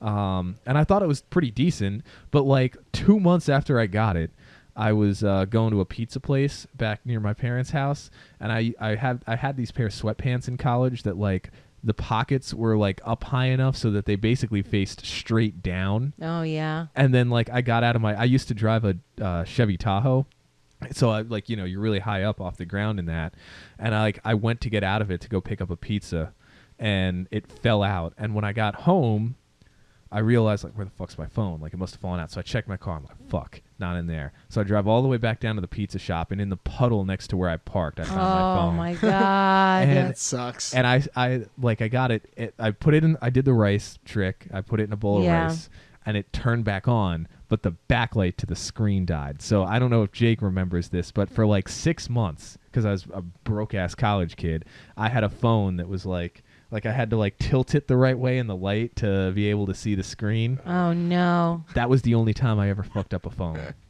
Really? Only time I ever fucked up a phone. Every other phone that I've had has been absolutely fine. Yeah, I've never had a phone where I knock on wood, have never cracked a screen or anything. I have dropped it in water, and one iPhone I had to replace for water. But every other iPhone. Sorry to interrupt. You got to keep closer to the mic. Oh, sorry. Every other iPhone I had was always, I got rid of it battery wise. Like I upgraded every time the battery would go. So then I got pissed at I had an iPhone 6. Is that it? I think a 6 was a while ago. And then I did an upgrade, battery died. So then I went and I was like, bullshit Apple, I'm over it. So I went and I got the Samsung. So I went shopping, and someone told me about the Samsung Active, and that's all I've had ever since. I had a Note. I lie. I went to a Note for a little while, and I loved it, but I found it was too big for me to really. It was like a phablet. Yeah. Like I couldn't really do a lot on it in my personal life. It was great for business, so I switched in for the Active, and there's no going back for me because I don't even put a case on this phone. It's Gorilla Glass covered. Every time it upgrades, I never have a problem with my battery. And the iPhone's tempting. I've seen the graphics. I've seen like the compatibility it has with everything, including my business. But at the end of the day, I just can't afford every year to have to get a new phone. I have a Samsung, no, LG Arista. I went into the store and I said, give me your cheapest phone because I need to listen to podcasts at work. And the lady said, okay. And like, first off, why the fuck are these stores not more aptly staffed? I waited 45 minutes to be helped by a phone. Never had that problem. Really? No. Every time I go to the same Verizon store. It's like a mile from here. I always walk right in and it's empty. And there's like 2 people there. And then they're just like, all right, what do you need? This was, there were like 4 people working and there was 20 people in the store. It was, Jeez. They're like, yeah, we're the busiest location on the East Coast or whatever. So hire more people. Right. So she goes, I'm talking to the lady. And the last time I went in, I bought the cheapest phone. It was like the CoolPad Rogue. $60, smartphone, handled GPS. I fucking loved it. And then one day the screen just didn't turn on anymore. Well, for $60, that's fine with me, right? So I go in and they're like, oh, our cheapest one is $120. Sons of bitches. And it's a $20 surcharge to buy the phone in store. And I'm like, looking at the salesperson, I wanted to be like, this is because they want to they want to get rid of you, right? They want us all to go online. But I didn't say that to her because that would have been rude. But fortunately, because they were so slow, she rung me up on like this little mobile tablet they have as a cash register, and it didn't have the software to apply the surcharge, so I just got it for $120. Ooh. I have broken the phone, so now most of what I see are like big black dots. I broke it by my phone turning sideways in my pocket, and I was stepping out of a car, and as my leg flexed to get out of the car, it pushed on the middle of the phone as the edges of the pocket held the corners down, and it flexed the screen and shattered it. Wow. Nice. Yeah.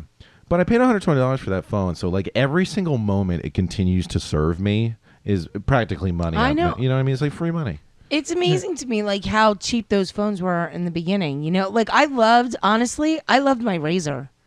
If I could still get away with my Razor phone today and not have to worry so much about my data that I get, like, that Razor phone was probably my all-time favorite phone I ever had. Not to mention it came in pink.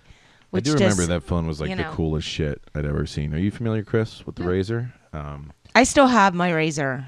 I'm not getting rid of it. They did bring back the name of it, but It's different. I had a Razor smartphone, but it was, for one thing, its gimmick was that it's thin, and every other phone is just as thinner now. But yeah, you're talking about the flip phone. Yeah, Early like I'll 2000s. even tell you the interesting thing that's crazy about, my generation is that we had the interesting thing about phones today are that we had Palm Pilots. So do you guys even know what a Palm Pilot is? So I had a Palm Pilot. You did. So we had Palm Pilots that kept our lives organized and was able to get email and everything like that.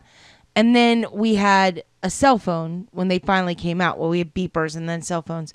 So then when they combined it into one, it was like dun dun dun dun. Like we didn't know what the hell was going on. And then that started that whole generation gap where, my generation kind of got it a little faster, but my mom, I love her to death.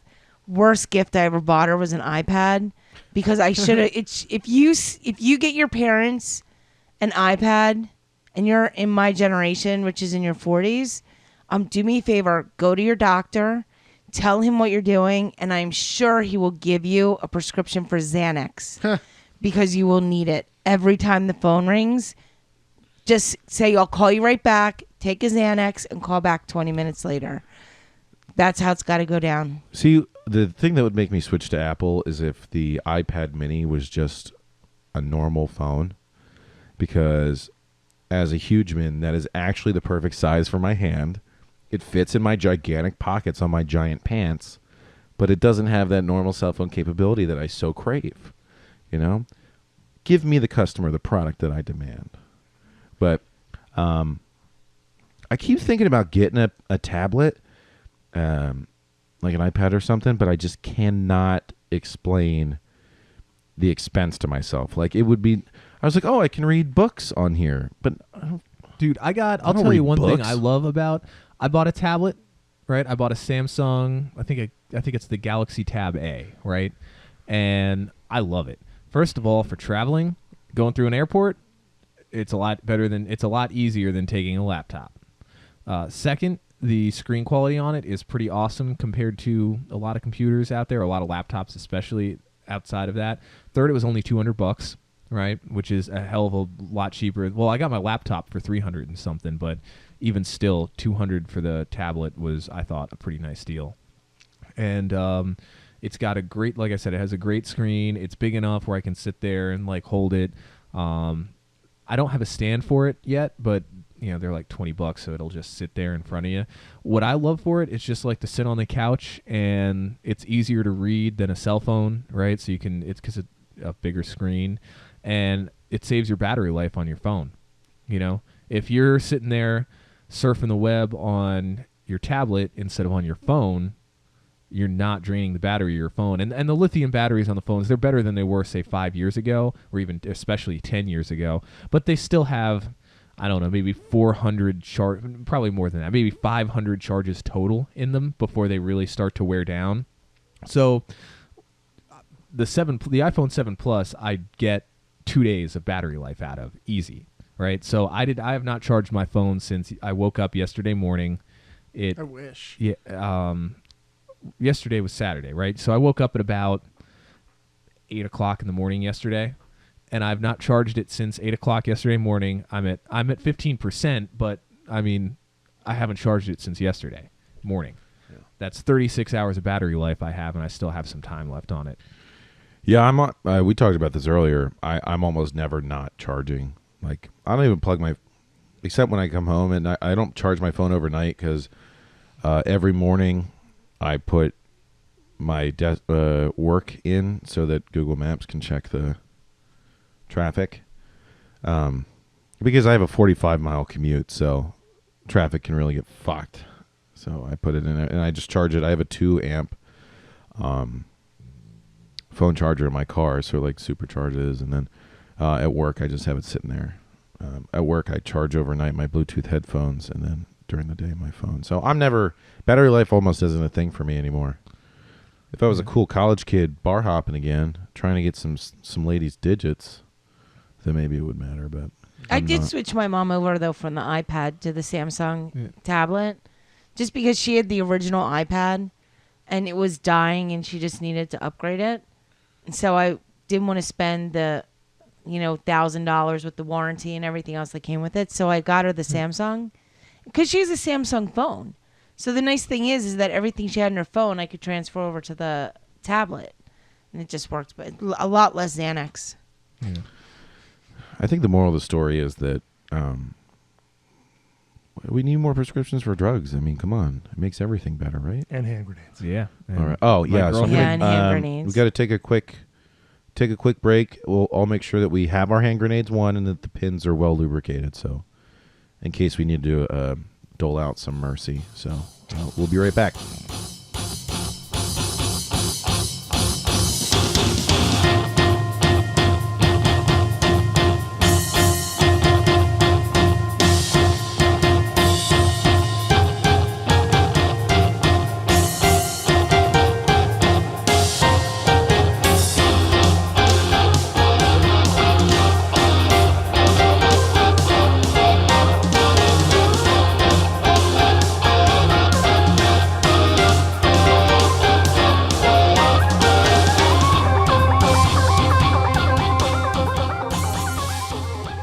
And we're back. Or Back are we? again for the first time. And this just in, Samwise Gamgee is the real hero of the Lord of the Rings. And I saw him making out with Winona Ryder, and I was like, fucking get it. Very good. Yeah. But that's Stranger Things. I don't know why I'm referencing TV shows today. But We I watched am. Lord of the Rings 2 Towers last night. Yeah? Good. Yeah. Yes, we did. And Lots of teary-eyed gay gestures from Mr. Samwise toward Frodo. yeah, I just Mr. like Frodo? I like that very pretty elf man slides down the stairs on the back of his shield while shooting arrows into orcs' That heads. is like... I always, when I think of Lord of the Rings 2 Towers, that is what I think of. Like every single time that move, because then he gets down to the, like it's not enough just to do that. He gets to the bottom and then he like skateboard like kick flips it into an orc's chest, and then he takes out an arrow and like shoves it in somebody's eye. Yeah. And then and I'm just like, come on. That was pretty over the top. Yeah. Do you remember that story a couple of months ago that came out where Orlando Bloom and Jack Sparrow did it. No. What? That's a lie, but I mean, Oh, well, I don't know.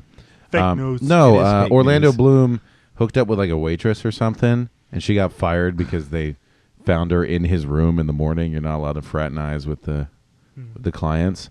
And she was like, it was worth it. The sex was really good. Wow. Yeah, I was like, all right, Orlando and empowered young lady. Good for you guys. I didn't know Orlando still had that kind of pull, you know? I wouldn't think that they would show up in the room to like find her in the first place. She got caught somehow. Okay, here's the deal. Let's just get real. You guys think you guys talk about it the next day?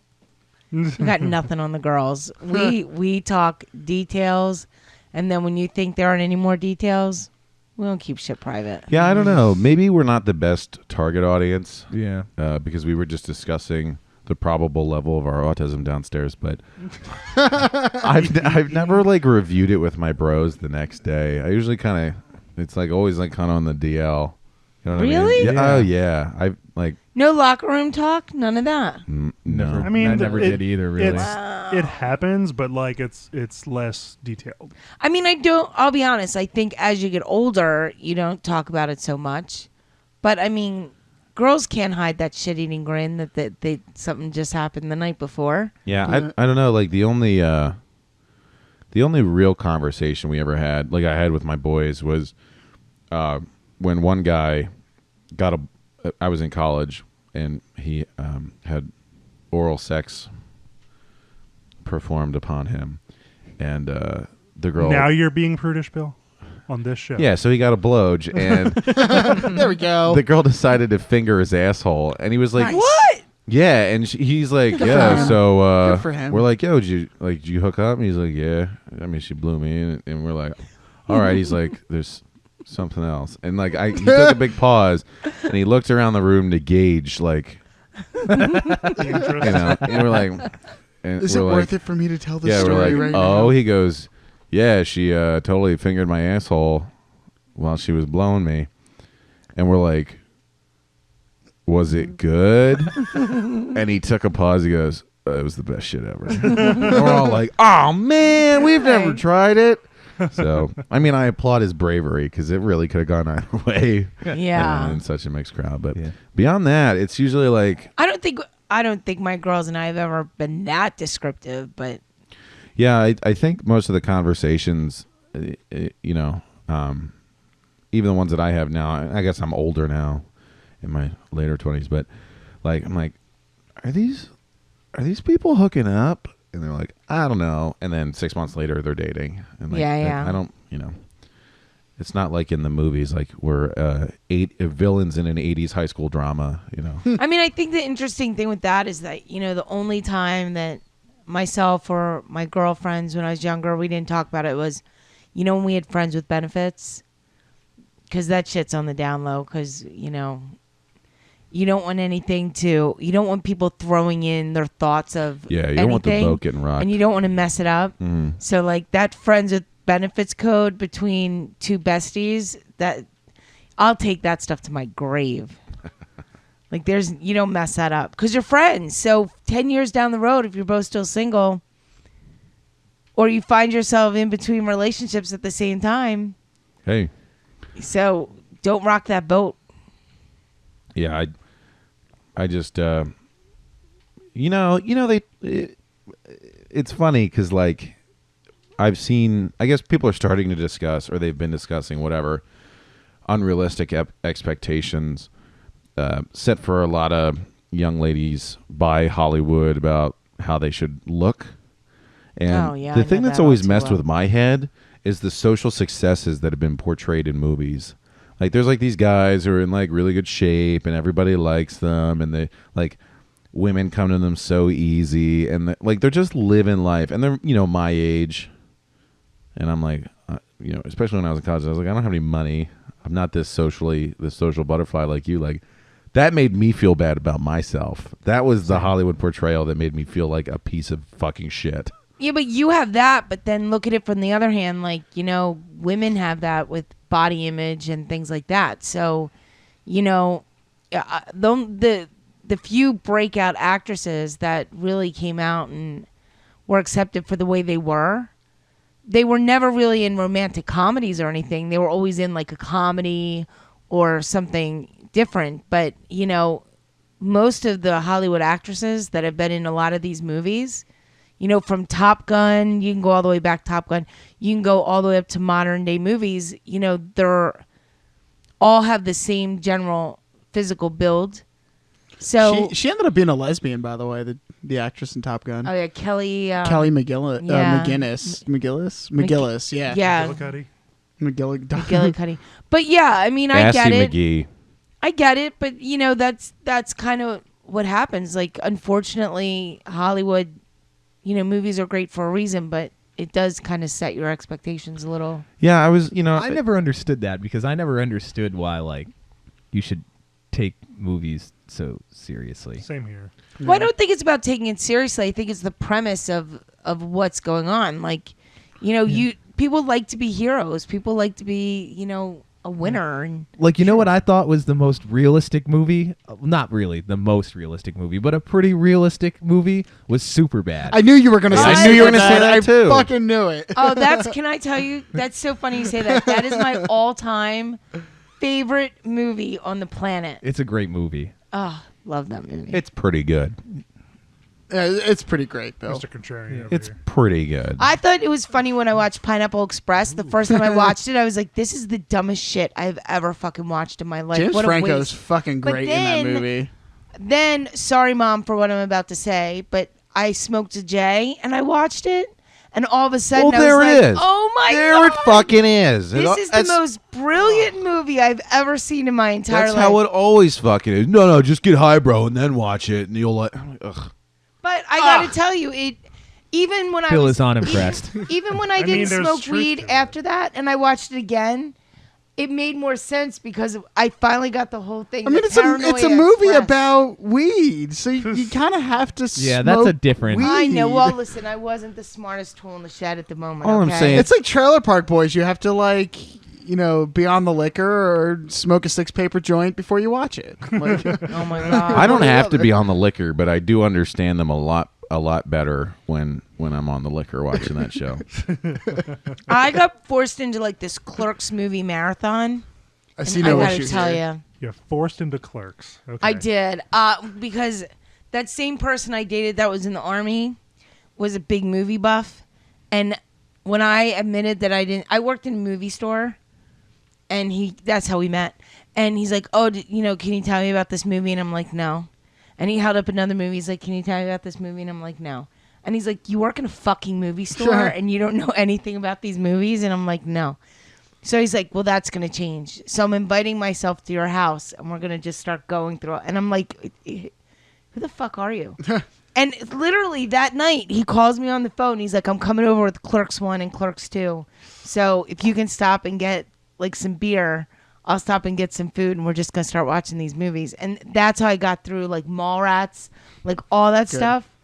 Was literally after work he would come over and we would just watch these movies. Like, It's Kevin Smith movies. oh my god, hot mess. I've started doing Monday morning movie reviews at work. Oh my god. So I work in like just a space of developers, and it gets around. It's really just when I'm starting to get bored of looking at my own code, I just stand up and go, "I watched a movie this weekend," and it's a 15-20 minute break for everybody. But That's fun. I mean, I love movies. That's how my dad and I. That was the first thing that we really found common ground on. So we both loved movies. So when I would see him, I think when I was a kid, I'd see him like every other weekend until I had a car, and then I could just go see him whenever I wanted. But we would always go to the movies, and then we would have something to talk about. Man, this is a video game channel, but we might have to do a couple movie spinoffs because they're the greatest.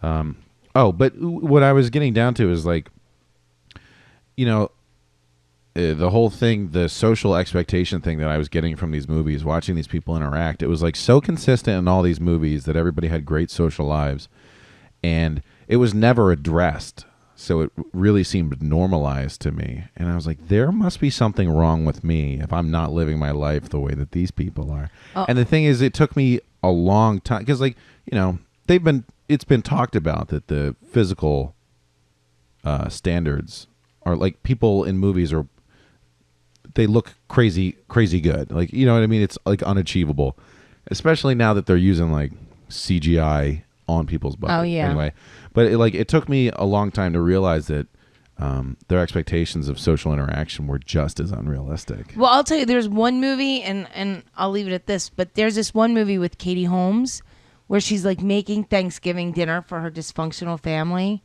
And while this podcast goes on and you guys are talking games and I'm kind of exit stage left for a minute, I will say this, that I'll find the name of it, but it's probably the most realistic movie I've ever seen because, she's like the black sheep of the family. Her parents are a hot mess with high expectations. Her sister's an overachiever. Her brother's a little pain in the ass. And she's living in like this horrible, shitty apartment in New York with her boyfriend that's not accepted by her family. And she tries so hard to make this Thanksgiving dinner, and it's like one pitfall after the other. The electric gets shut off. The oven's not working. Like, her family stops and eats on their way there. And it's like one thing. And I'll always go back to that movie because it was the one movie I've ever seen in my life that was true expectation, reality of this really could be my next door neighbor. This could actually be me in like 10 years from now making dinner, and and she was covered in like tattoos and she was like kind of goth, and I was like, man, like she just looks like the chick that I went to high school with. And I just thought that movie, I'll remember the name of it and I'll let you guys know, but it's one of my favorites. One thing that I don't necessarily want to say I enjoy, well, I guess I do, but like I find some sort of, interpret this in a positive way. I find some level of positivity out of seeing like celebrities and like all the beautiful people not gussied up, like not in makeup, just sitting around being regular people. And then like I look at them and I go, oh, like they're regular people too. Like they look like people that I interact with all the time. Because every once in a while I get caught up in thinking that like there's this fantasy world that I'm missing out on somewhere in like you can go and everybody's beautiful and having a great time and life is so easy and you can have no money but live in these huge apartments and like everybody's sex life is off the rails. It's just, you know what I mean? Like everybody's living in an apartment like in New Girl or Friends or something. And one of the things we used to comment on when we watched Lost, my friends in college and I would watch Lost on Netflix, like the exposition of everybody in that show, they're just like, this is how I'm feeling right now. And we're like, that's the most unrealistic part of this whole fantasy show. People aren't like, these are my feelings clearly announced. You know, it's like interacting with people is way harder. But it's a lot easier when they do announce their feelings right up front. Right. I will say though, like watching them all kind of like, I think what brings everybody back down to reality right now is all this scandal that's going on that's come to the surface.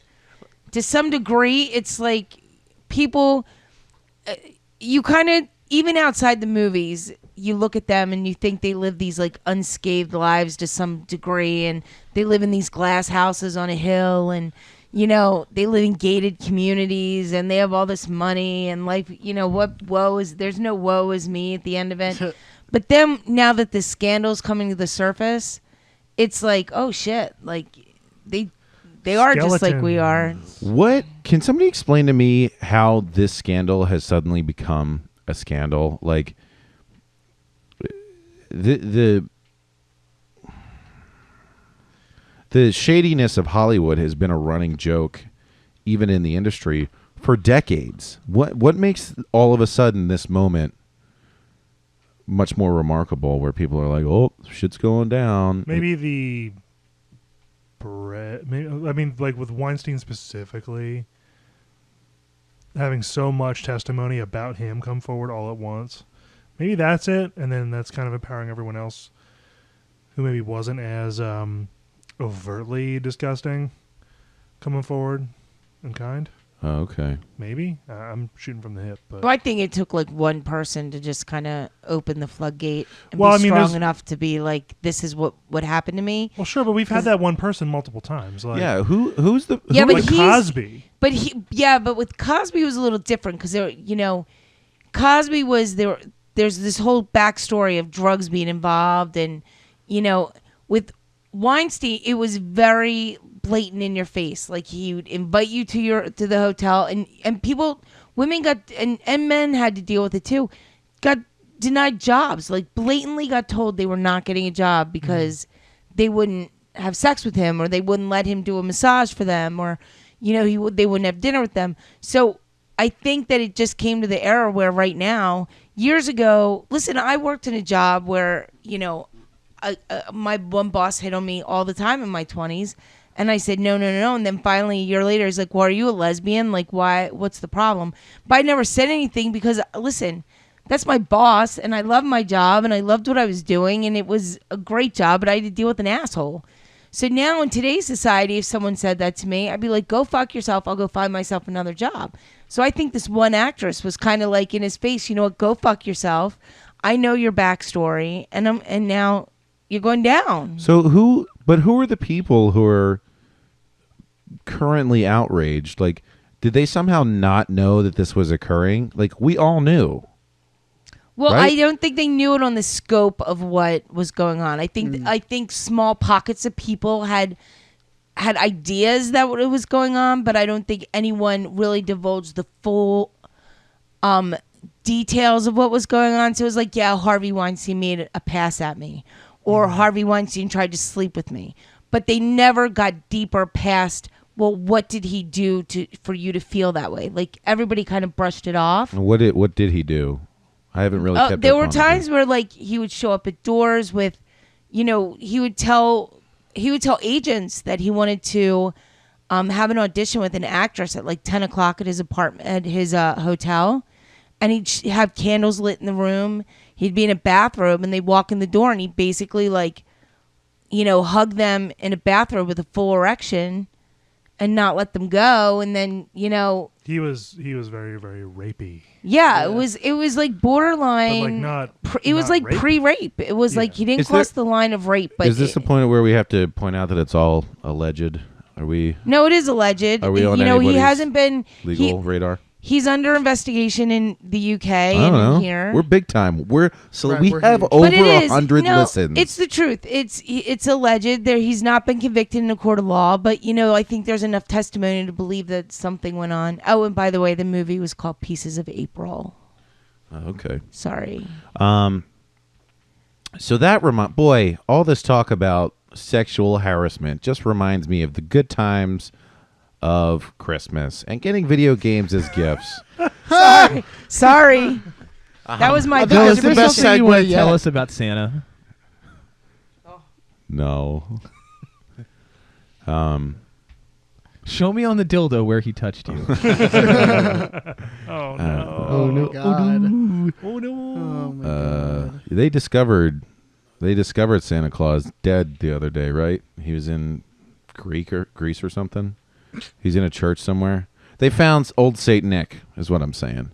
I didn't bother reading the article because somebody from the rugby team sent me the story, and I didn't want to give them the Sounds like satisfaction. clickbait. Anyway, so I never really got games as a like a Christmas gift or holiday gift or whatever. I would get the systems. So I know I got my Nintendo 64 for like my shit. I think I was in first grade when I got that. So like 98, 97, 98. I got Nintendo 64. It was the Jungle Green edition for Donkey Kong, and it came with Donkey Kong 64. And I have talked at length about how awesome that game was. So Santa brought me a TV as well, which still works to this day, and an N64. Everything I needed to enjoy myself. And just to all our children listeners who are listening out there right now, Santa Claus is Not doing his real. thing. He's no, Frank. He's dead. I'm telling. No. He's dead. All the children should pause the podcast for this week and just move on to the next one. But After that, I've told them that Santa Claus is not real. Well, and you're he a never liar. After we were existed. talking about You- finger plugged BJs and sexual harassment in Hollywood, yeah, but now's the Frank, time. listen, Frank's not getting any gifts this year. no, doesn't America is need an gifts. interesting land because you can. tell people that You- Santa Claus isn't real. And Well, then no, yell you can. free speech. We can have the children. More freedoms. Children see bad guys getting their heads blown apart on TV, but boobies would be way too much. So,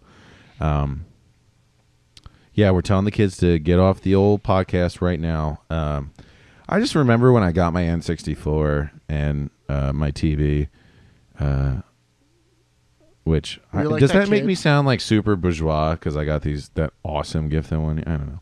Anyway, I threw my head back and yelled to the sky, "Thank you, Santa!" Was it like that kid of that viral video when he opened up and he's like, Where he was Nintendo freaking out. 64? No, I mean I was a pretty understated kid, but I did do what I just said. Threw my head like, "Thank you, Santa," and I remember my mom and my stepdad like looking at each other like, "How dumb is this guy?" No, they were just really pleased with themselves. But man, that was fucking cool. There's nothing like it's one thing to buy yourself a system, and even now, like I got a little excited when I bought the Switch, even though I'm not really playing it. Lisa is. But it was still exciting to get my hands on it. But I was so aware of like how much it cost. I have to budget it. But the magic of opening up a bag and seeing like a sleek new system, you're like, oh fuck, because that happened with my my PlayStation 2. My mom bought me that years later when I was in like 4th or 5th grade. And I had no idea that was coming for Christmas. And I was like, what the fuck is this? Like, God, you open it up and it was just like this deep blue, the lettering was blue and big black box and it's PlayStation 2, and you're like, holy fuck, I actually get to play this today. I remember that's what I was like when I got the original PlayStation, and like I remember like Costco used to sell bundles. Like, you used to be able to get it would come in like a Costco would like put their own plastic packaging around the box of the system, and then it would have like a whole bunch of games that came with it, like just as only Costco can. Right. Like, I've you would get never like been 5 to a games. Costco. You know, I think Costco has a reputation for treating their employees pretty darn well. Yes. Yeah, they do. They pay very well. So I recommend you checking it out. I did seasonal work there. I think I made like $23 an hour when I Damn, was like son. Holy fuck. when I was like 20. No, when I was like 17 years old. Yeah, they don't mess around, and I strongly consider them as a employment opportunity. Well, they're like Trader Joe's, right? Trader Joe's hires people, and they want them to be there for a career. Yeah. Last Yeah. I checked. But yeah, like if you're like forklift certified at Costco, game over. You're making a lot of money. So, did you only ever get a new system from Costco, or? No, I just remember this PlayStation specifically was like that. Man, I can't even remember how I got my Game Boy Color, but I mean that was a gift too. And they're like, "Oh, I do remember. Oh shit, I got I was real young because we were still living in Philadelphia, so it had to be before I was like 9, and I opened this fucking thing up, and there's a Game Boy.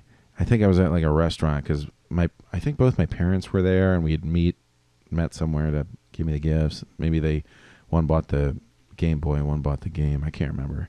But I had that and Pokemon Blue, and I'm like, Pokemon. So I fucking put the game in there, and of course they got batteries because they're the best. And I'm playing it in the car, and I go into the tall grass, and I fight a Rattata, and I announce the car. I'm like, "Oh, it's a Rattata. This is a very strong Pokemon." I'm like, you know how kids talk like they know shit, but they don't know fucking shit. And I was like, "Oh, this was a very tough one." And then I ran into a pigeon. I went, "Another tough Pokemon." But I'm already the best at this game. yeah, No question.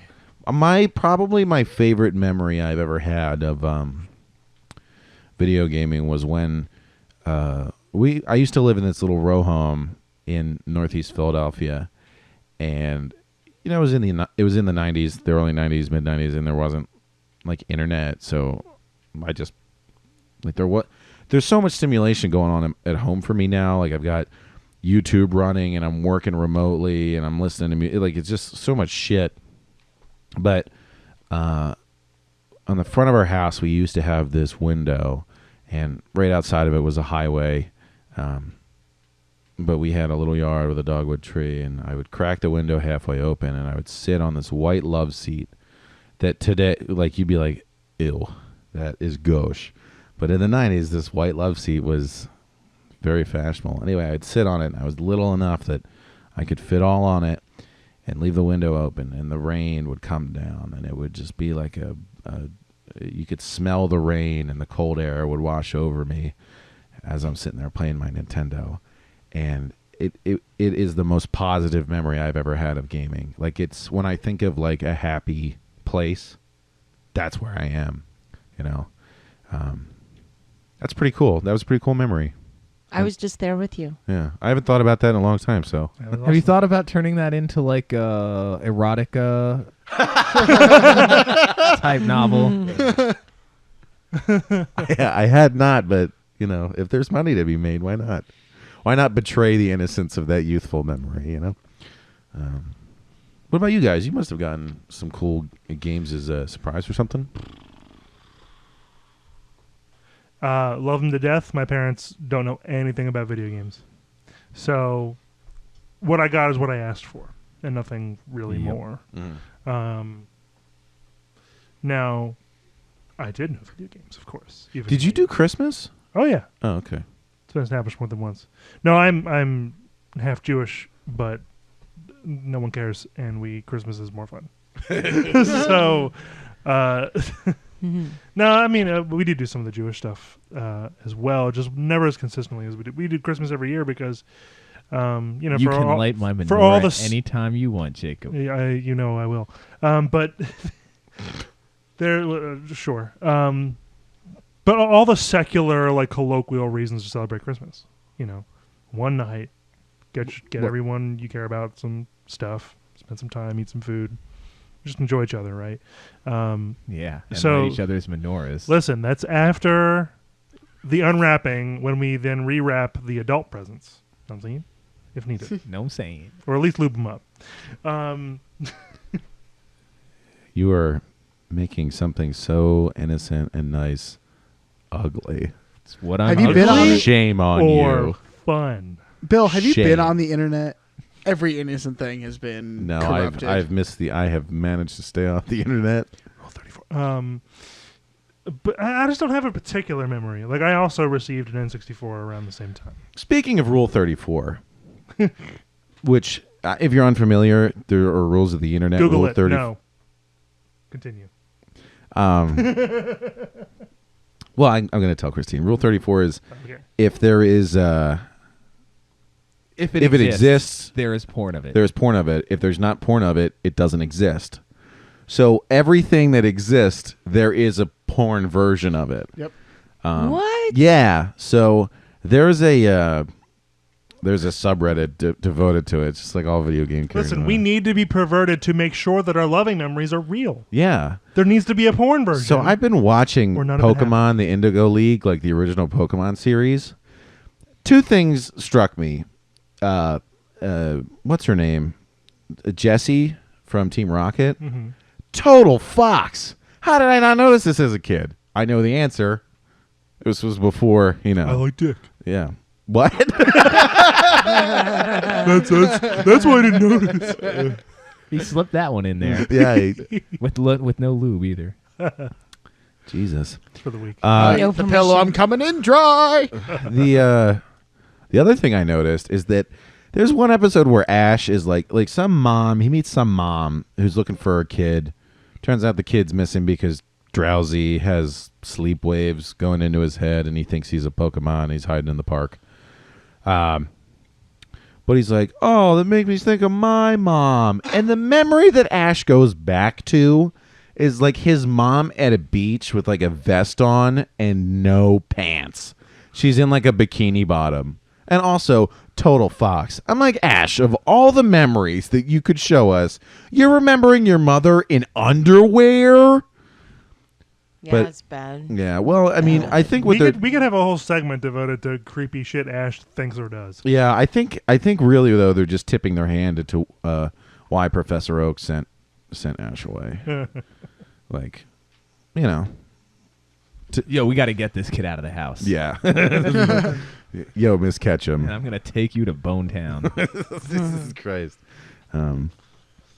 But, It started off very similar to the beginning of Forrest Gump. oh? How did Forrest Gump start? With a feather? When the principal of the school banged his mom because my son was going to go public school. Oh, okay. I now recall that. There's always got to be a way to keep him here. He doesn't need no special classes. There's always something about that movie that I have forgotten when I watch it again that I recall. I've only seen it once. Wow. I've seen it What? about 5 dozen times. Yeah. That's one of those movies, if it comes on, no matter where it is in the film, I have to can- watch it. Yeah. You can Oh, watch yeah. it. And the only other movie that it's not the only other one, but the other one that comes to mind is Titanic. Oh What? Dude, if it's on TV, What? I'm watching it. no, there's something about Forrest Gump. And that's even in Yeah. that. There's just so much charm. And it's always that stupid ass scene where they're spinning around in a dance circle, and everybody's like, "You're amazing at dancing," and they're clearly just spinning around. It hooks me. Titanic? Yeah. Yeah. Yeah. Forrest 2. Jenny. The one line that I always like to repeat is "Oh, Bubba, no," Oh, right before he dies or whatever. yeah. But that's pretty great. Work that into your lexicon and use that like in real life. Oh, Bubba, no. It's pretty useful. So, Frank, do you ever get any games? Yeah, I got games. That was the primary present that my parents got me because in their eyes I liked nothing other than video games. Even though I had every year they would ask like for a Christmas list, and I would make one up, and like maybe a quarter of it was games, but they would assume that I only ever wanted video games, and then I'd only get video games, and then baseball season would come around, and all my friends would have these shiny new bats, and I'd be like rocking the same like $40 Easton bat I got 2 years ago, and I'd be like, Mom, I want a new baseball bat. She's like, well, why didn't you ask for Christmas? I was like, I did. You guys only got me video games. What are you trying to say here? It seems like one of those things where parents are like, oh, these crazy kids are so confusing, but I will not put any more than zero effort into interpreting their wants. Like, I know that sounded really critical, but it reminds me of my dad. Like, he always used to call Pokemon Pokemans. And I'm like, Dad, it's not Pokemans. He goes, I don't care. So he like specifically chose to say the name the wrong way. I don't know if it was to drive me nuts, but like he made up his mind. He was definitely being a chode. Yeah. So I'm like, oh, this is how people are sometimes. Yeah. No, I got a lot of good games for Christmas. I mentioned before, my dad through, somewhat unsavory means acquired many PlayStation games. Did he sleep with your principal for PlayStation games? No. Oh. We've been over this on the podcast before. I remember. Okay, good. Yeah. I just wanted to make sure that the story I wasn't making that up. No. So I really didn't get too many games as Christmas presents until I want to say I would like PlayStation 2 time, so late middle school. And I think I also mentioned earlier that when I was a real little kid and I read the Sega Genesis, I had that Sega Genesis Netflix thing. Oh yeah, the greatest idea that Sega Channel. Yeah, Sega Channel. That's what it was. That was so ahead of its time. I cannot believe that was actually a thing. Just telling Matt about that earlier. Yeah, I mean it's pretty incredible when you look back on it. Anyway, I got that. My grandfather actually got that for me when I was like 3 or 4. I don't really remember much about my childhood in general, so I can't really speak to anything until probably like around middle school is when it started, where like pretty much consistently, like my mom and my dad would each get me like 2 games apiece, maybe 3, and then a couple of my uncles, like that's pretty much consistently what they would always get me. Would be like they didn't know what else they would get me, and they never really remembered to ask me. So I'm assuming that they went to GameStop on like December 24th, like fuck, I gotta pick up a Christmas present for my nephew, and then just would buy me a video game or 2. And so I got plenty of good games for Christmas. It was always tough. Like the day after Christmas, I never really had much time to play video games on Christmas. Which also, okay, so my parents were here today, right? And we were talking about Christmas, and we're going to do it at my sister's house because she doesn't feel like dragging her son, my nephew, all over the place on Christmas Day, right? Because the way it's been for the past couple of years is like they unwrap all of his presents, and then they drive to my brother-in-law's parents' house where they unwrap more of Kason's presents, and then they drive to my parents' house or my grandparents' house, depending on where we're doing it, to do like my present, my parents' presents that they got him. Well, they don't feel like doing that anymore because that's too much driving on Christmas Day, and I don't blame them because my brother-in-law's parents live a solid amount, like probably about an hour and a half from my parents. And my mom was talking today about how she always hated the fact that we would go to my aunt's house on Christmas because they had the nicest house by far. And like that was about an hour and a half away from where I grew up. So my mom, like, they'd have to give us all these great presents that they bought. And then, oh, by the way, we're going to your aunt and uncle's house an hour and a half away, and we're going to be there until like 6 o'clock. So by the time we get home, it's almost bedtime. So I have a big family, but I don't have any siblings or anything. Like the most amount of traveling I ever had to do is go from like my mom's to my dad's, right? I've never understood this propensity to travel on holidays to see like distant members of your family. Like the holidays to me are the day that you're supposed to be the most lazy. You know what I mean? I agree. I mean, like, you got to remember, like an hour and a half I don't think is that ridiculous, right? Because we would do like, the morning thing. We'd be in the car at 11 o'clock at the latest. Probably 10 is when we'd normally get going. So we'd be there before noon, and we'd leave at like 5 or 6. So you're not gone that long. Like to my parents, they're just gone for a little bit of the day. Like to me, it would be like for right now, I guess really if you drove fast, and my dad always did, it would be no different than like me waking up and be like, you know what, I'm going to do Christmas dinner over at Bill's today. Mm-hmm. It's about that distance, Yeah. probably, maybe a little longer. So it wasn't like a huge distance where we had to like travel or anything like that. But my aunt and uncle had a really nice house, and it was easier to fit all of the family, which really just consisted of like me and my sister and my two parents, and then my aunt and uncle and their 2 kids, and then my dad's other brother and whatever biatch he was dating at the time. That doesn't sound too bad. Yeah. Plus my grandparents. I'll tell you, like, it is liberating though when you're finally like, you know what, I'm not fucking doing it. I'm not doing like. Oh, it's great now. My mom, she has stopped doing Thanksgiving dinner. We go out on a day that's not Thanksgiving to any restaurant, and basically she's like, we'll go to a nice place, but like, she doesn't do shit on Thanksgiving now. You know what I mean? Oh, I so wish I had that. Like my entire life being, Irish Italian.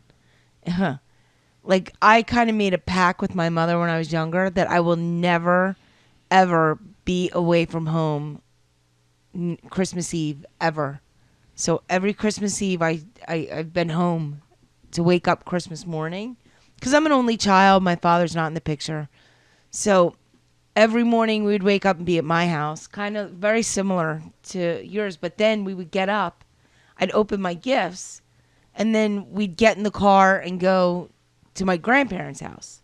And then my aunt and uncle got married, and they started having kids. So then it was always like whoever had the youngest kids, that's the house you ended up at. Mm-hmm. So even now, like for the past, like, God, my cousins are now in their 20s. For the past 20-something years, like, I want to sleep late on Christmas Day. I don't give a shit if my gifts at like 1 o'clock, and I don't care if we exchange. But my mother wants me sleeping over the night before. The night before, we have a big Christmas Eve dinner, like pasta, the whole works. My aunt's a saint. But then the next morning, we get up and we have to go over there, and we dressed in pajamas. I mean, I'm a grown woman in my car in Christmas pajamas, driving to my family's house. We do brunch. We watch their kids open all their gifts.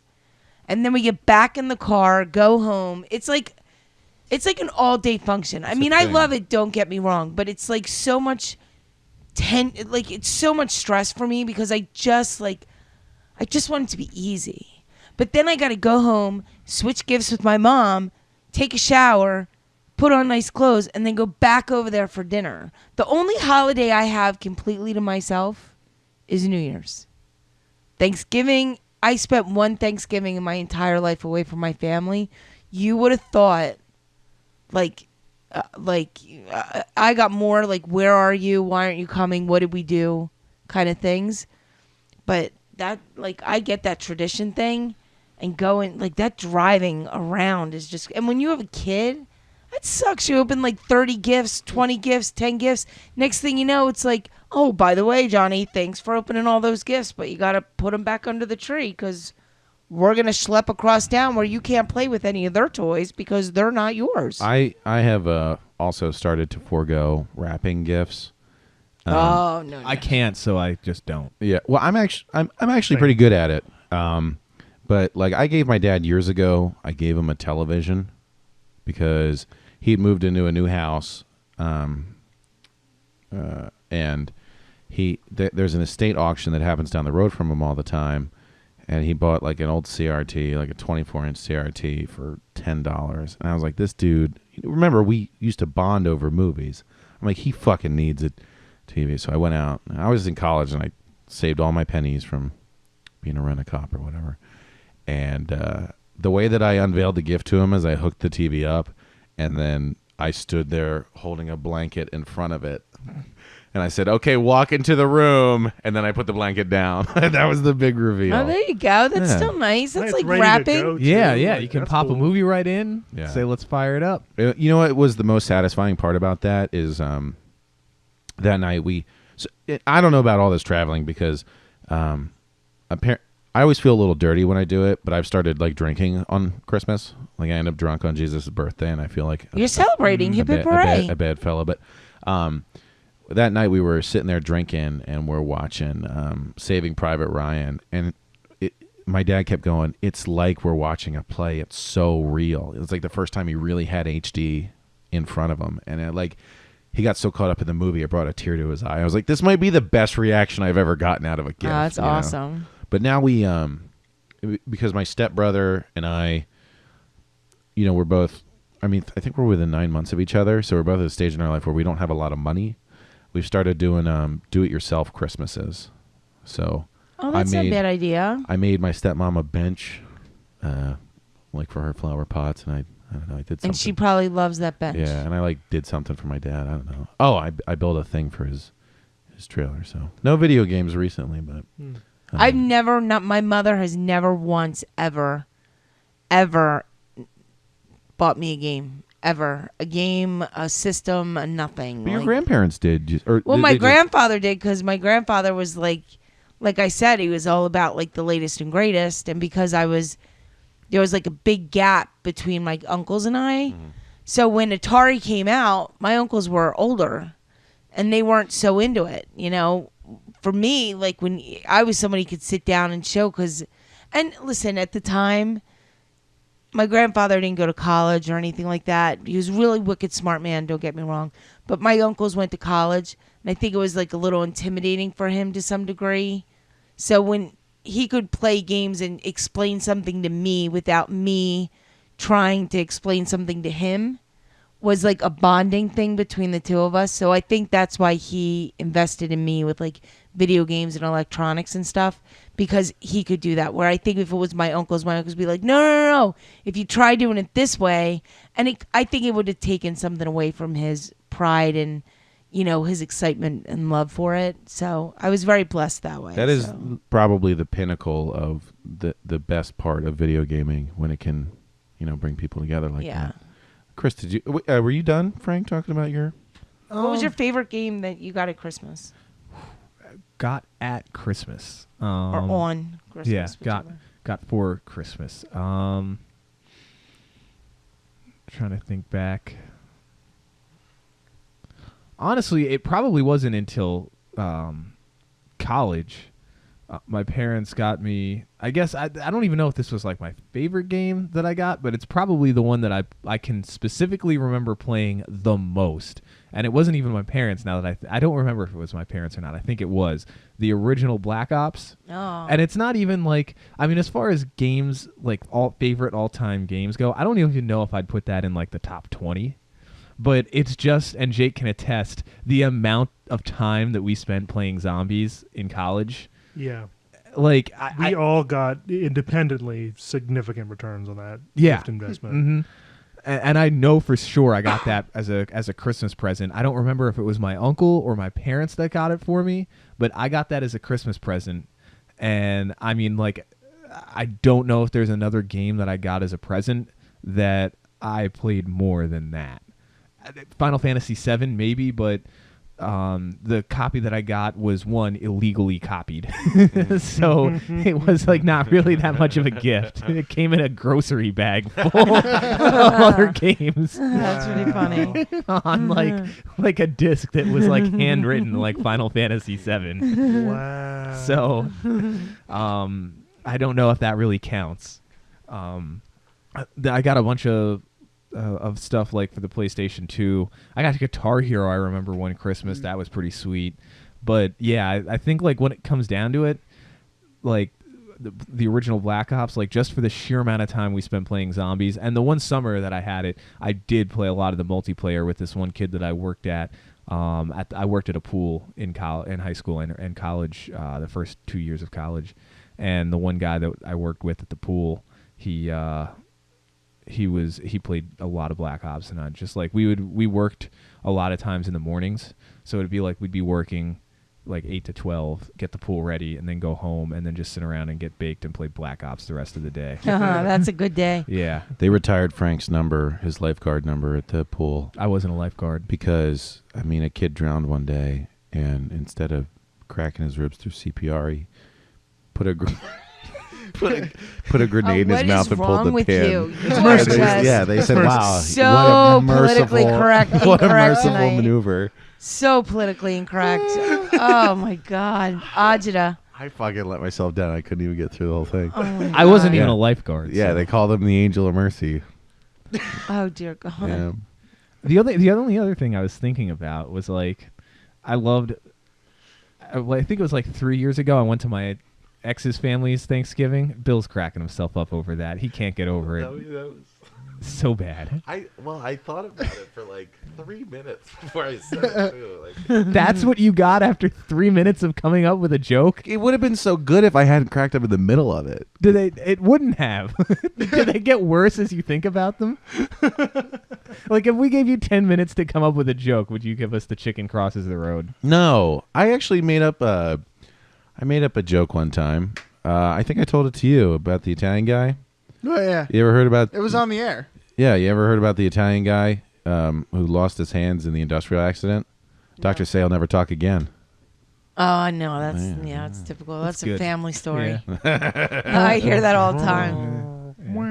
Anyway, a couple of years ago, I went to my ex's family's Thanksgiving instead of my family's because I had work late. I'd worked late on the day before Thanksgiving, and then I also worked. I had to go into the office on Black Friday, so I didn't feel like driving back. And I had to go in early on Black Friday too. I had an appointment at like 8 o'clock in the morning. Which who does that?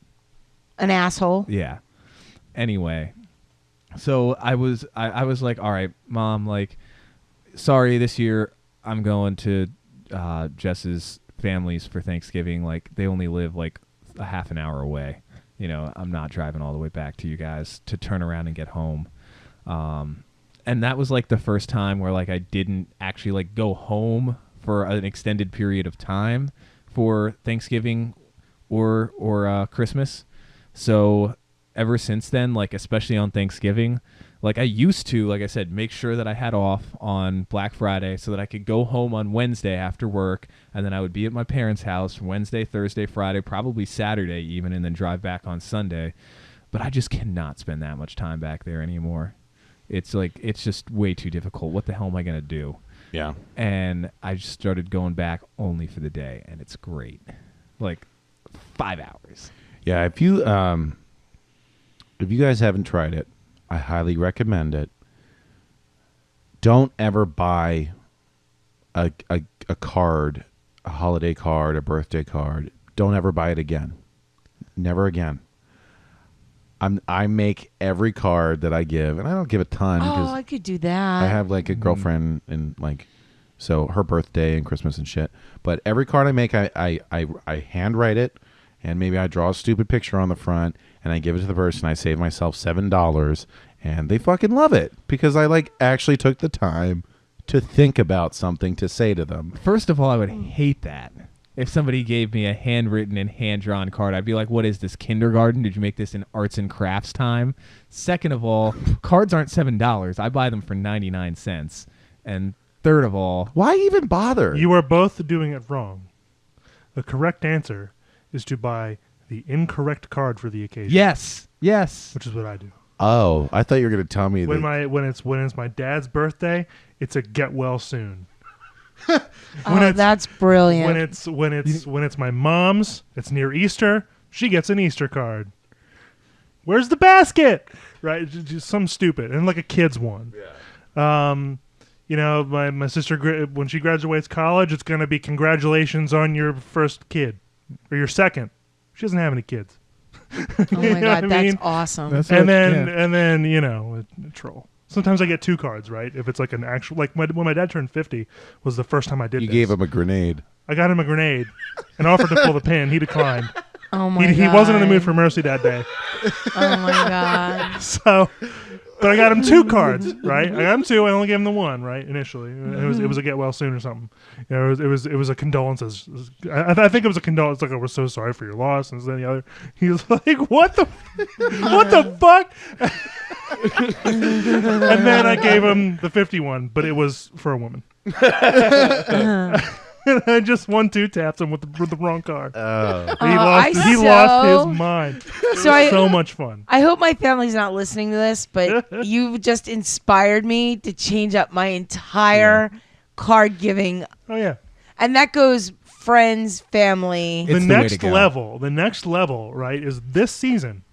Buy the holiday cards and keep them for later. I think I'm gonna buy all Hanukkah cards and Whip give one them out for a to, June birthday. Oh, I'm so. I'm like, but I think I'm gonna make my mom a hand card because I think she'll. I love when she cries her eyes out.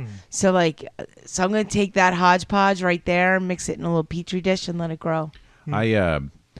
The greatest success I ever had in giving cards, and I come from a very big family, so we have our own little legends, family stories or whatever.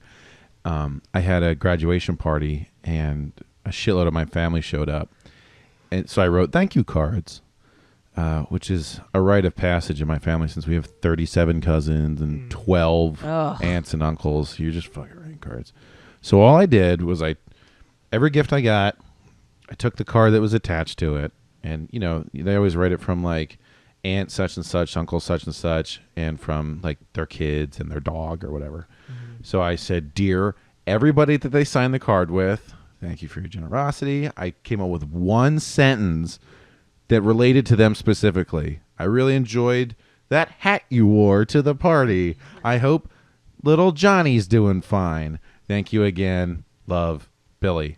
And people were those were the greatest cards. Those were the greatest thank you cards we ever got. People were talking about my thank you cards for years afterwards. Oh, you know what? Can I offer one piece of advice? Formula. One piece of advice moving forward, and all of you, no one in this room's married. Nobody has kids yet. We hope. Yeah, well, allegedly on the books. But here's the deal. I hate this new trend that started where people write a fucking year newsletter. I don't know if you guys have seen this yet, but it's a newsletter that people send me for Christmas detailing what each child has been doing, what they're up to, what their spouse is doing. Well, it's new for me, and I got to tell you, fucking trash.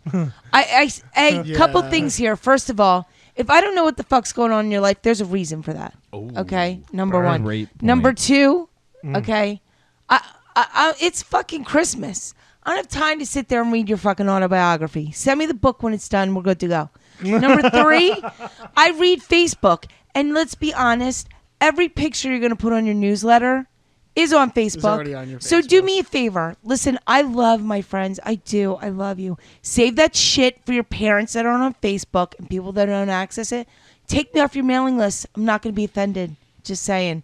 But just moving forward, that bullshit newsletter thing, grades and all that, I don't fucking care. I don't care. I like how you're so fired up over a document you could simply turn 90 degrees and place in the garbage. Because then I feel obligated to put it somewhere, because then some of these people come over to my house or they're friends with people I know, and I've already had it. Did you get my newsletter? Yeah.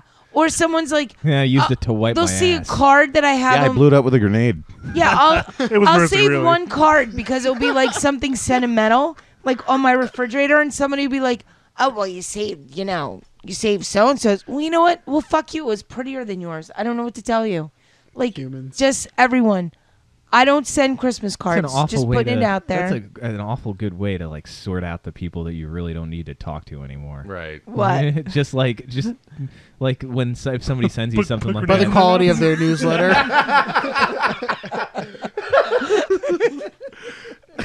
I do. I don't send any Christmas cards. I'm not wasting snail mail stamps, number one. Number two, I don't fucking care. So if you want to spend your money and send me a card, understand it's going one place this year. Yeah. Recyclables.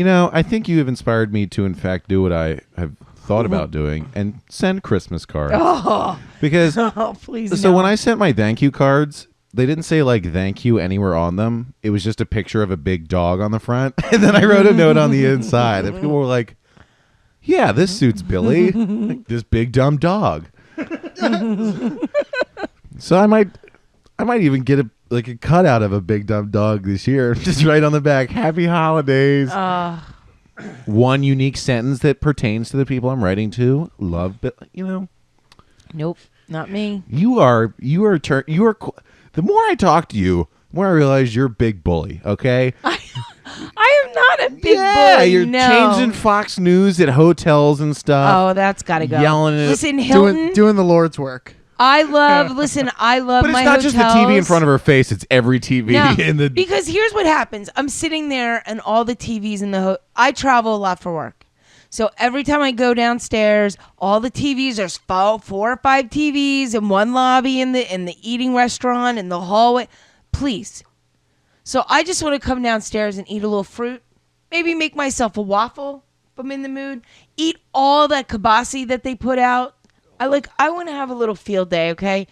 I do not want to wake up at 7:30 in the morning and listen to Fox News while I'm eating and watch a bunch of older men nod in agreement. Yes, well, I think it's terrible that those people died today. Oh. 48 in total, 10 injured, all because they put grenades in their mouths. It's Yeah. horrific. Oh, it's horrible. Let's talk about this for the next 24 hours straight without stopping. I mean, I've been in some places where people stand up and practically applaud Excuse when me, Christine, Trump but is I on hear there. I hear we have our field grenade specialist Oh, there you on the go. air right now. Let's go to him. Go. Johnny? Yes, Frank, that is correct. I have read a number of Wikipedia articles about grenades, so I feel I'm informed enough to comment on this national situation. Did you know that it is, in fact, a mercy, really, when you detonate a grenade in somebody's mouth? I've got to say, I really think it is the. I think it's the problem of the opposition party in the government as opposed to one that I specifically support. I recommend that all of those people in that other party commit themselves a mercy and detonate grenades in their own mouth. Now, Johnny, I'm hearing that Speaker Ryan is thinking about passing a law that is designed to allow people to mercy themselves. Can you provide any color on this? Well, the only thing that I really need to know is, how does my religion inform the opinion that I'm supposed to have? I don't really have an independent thought, but once I review this ancient text, it should tell me how I should feel. So I do hear, Johnny, that the Old Testament speaks quite a bit about hand grenades in one's mouth. if it supports grenades in my mouth, then by golly, I'm going to have a grenade in my mouth. That's all I'm saying. Well, I think it's rather un-American not to. It's a mercy. Yeah, it is a mercy. that'll cost you. I about have heard $3.50. that Eve, she didn't eat an apple. It was actually a grenade tree. That's not true because the good Lord would have supported it because it is, in fact, a mercy. So I keep hearing. Yeah. Reporting you from on the scene of A pile of gore and corpses. the grenade factory, Grenada, Johnny Bellani. Back to you, Frank. Yeah, thanks for that. Back to the Hilton. No, we're Christine. good. No, I love the Hilton, by the way, just not Fox News. So yeah, so I'm the queen bitch that takes all the remote controls and walks through the lobby and just changes every channel to like the Today Show or Good Morning America, and then I watch everyone give me the glaring eyes like, what the fuck are you doing? And not one person in the year of my travel has ever gotten up and taken that remote control and ever changed it back. And I don't know if it's the look of I will fucking bite your hand off or the loud comment of I don't want to watch this shit at 7:30 in the morning. Yeah, I think most people are like, I don't want to deal with this fucking life right now. It's 7:30 in the morning. So it's been working So for me. they have the same feeling about you that you have about Fox. Absolutely, but so I they win. have no justification to stop you. But I win. You win. My question is, why don't you just put headphones in like every other person in the Nope. world and not shit all over what other people are doing in the morning? No, because you know what? Because someone needs to start the day off right, and I elect myself to start that day off right. Authoritarianism is always the great start. There's nothing better than a It's- meeting it's- starting in a boardroom where somebody says, you know, I'm staying at this hotel and I'm enjoying watching Fox News, and this bitch just walked up. Well, I was that bitch. I was in the middle of my morning story about grenades, and she changed the channel. I'm very upset. Perturbed. I can't wait to read. I primarily stay at Hilton's when I travel, And I can't wait to look at a review for Hilton and see. But there is this one woman who just kept changing the channel off of Fox News every morning while I was drinking my coffee in To the some lobby. other fake news bullshit. Yeah, none of us Yeah. were really paying attention, but she insisted on being heard say, I'm not watching this shit anymore! Brother, I have a grenade in my fucking mouth. But it's funny, if I change the channel down south, people get like, you can tell people are annoyed. But like a couple weeks ago, I was in New York and I changed the channel, and some couple sitting on the side was like, "Oh, thank God!" And I was like, "Bitch, you had the remote right there." But I'm the bad guy that needs to come down and do it. So I just set the world straight. So you're telling me that in your own mind you're the people's hero. I am the people's hero because I want to replace fake news with factual news. Check it out. You know what, though? Christine 2020. Same. There you go. You are She not. doesn't carry enough grenades You- on her hips. You I might don't. We can fix be that. the people's hero, but you are not the people's champ. I am not. I'm not. But do you have the people's elbow? I have the foot. And can I smell what you're cooking? The feet, yes. Oh. Are those things cooking grenades? Yes. Between the toes. Give me Those now. give me a politician that supports a universal grenade policy, and I will give you one American vote. I bet you could sell. Fuck, what's his name? Boot on his head. It's not Bernard Grenaders, Oh, is it? what's his name? I want to say Longmont Potion Castle, but that's someone else. No. No, yeah, That's, his pony policy. Vermin Supreme. Yes. Vermin Supreme. Christine running mate. There you Wow. go. We could sell him. Look. He Give has me the grenades mandated or pony give me policy. death. He has Or the give me mandated pony both. identification policy, where everyone is issued a pony. Right. It's Wow. You need to have it with you at all times. It's your form of identification.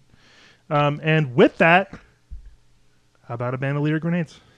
If you have a pony, you must have the means to mercifully execute it at any time. They constantly are at risk of breaking their legs. As well as Christine, anyone else. You Make ride No. horses. You know that at any No. given time, No. a horse's leg could simply explode. No. And if you can't immediately mercy kill it with a grenade in the mouth, Nope. then you are an irresponsible horse I owner. am a firm karma believer, and I would never this sounds crazy, but I would gladly take a broken leg before any horse, and I would gladly take a grenade before I ever But Christine, it's a mercy. no Really? I'll take the mercy. They can live on. Listen, if you want to talk about karma, then in that situation you need to put the horse down with a No. grenade in its mouth because it's a mercy. Because then when you need a grenade in your Are mouth, you kidding? you'll get I one. saw a squirrel crawling across the mercy. street one day, and I went to my car, got a blanket, my field blanket, wrapped a half dead squirrel in the blanket, and took it to the vet. And the And you vet let him wanted to suffer. charge me money, but no, it was still like moving around. Just it's like not, and I couldn't just let this thing lay in the street like helpless. Nobody was gonna help it. That's it was a why we slow, support the meaningless- universal grenade policy. Exactly. Yeah, well- there would have been no crawling going on. I don't you don't wanna even have to be- watch. You could pull the pin and walk away. No, I don't want to be and that just person. know- Plug your ears, you know. Yeah. I don't want to be that person because my empathy that I carry with me on a daily basis hears the silent cries of these animals, and it sleeps and torments me at night. All So- right, Claire. The squirrels call to me. They do. So They you're call for grenades. Oh, yeah, a horse be walking along, its leg explodes. Christine pulls the grenade out, sets it off in her own mouth. Yes. Horse's leg's still broken. yes. You know? That's exactly what would happen. So now we have one injured, one dead, and you haven't Yes. helped at all. Yeah. It's a horrible thing, but yes. You're going to have to answer to St. Peter about why you granted yourself that I mercy know. and not the Saint- horse. Well, St. Selfish. Francis. St. Selfish. Francis, patron saints of animals. I'd have to Who's go. the patron saint of grenades, though? I don't know. We'll have to do a little research. Is it going to be who's the general right now? Saint Mad Bill? Dog? Do you think Mad Dog? Mad Dog Mattis? Mattis? Yeah. Defense? No, Is he he's gonna be- he's not like he would not. He would be the saint of like philosophy. He's not like That's surprising. yeah. He's Mad Dog is like a thing that like people call him that he like doesn't like. Mm. He's like a level-headed guy. Hmm. That's like super intelligent and All reads right. poetry. Maybe Sylvester Stallone could be the patron saint of grenades? I'm on board with that. Yeah. Second. I third. Chuck Okay. Norris. All right. We will into it. inform. We Chuck will. Norris is fair as well. But he's like the saint of himself. That's true. Yeah. We'll fax Sylvester the papers to make this official. Sylvester. Sly. Yeah. Oh my god. Chris, did you get any games for gifts? Yeah, I Hard pivot. this one year I got grenades. Grenade simulator. And how was that? Mercy Simulator. Push A to put it in your mouth.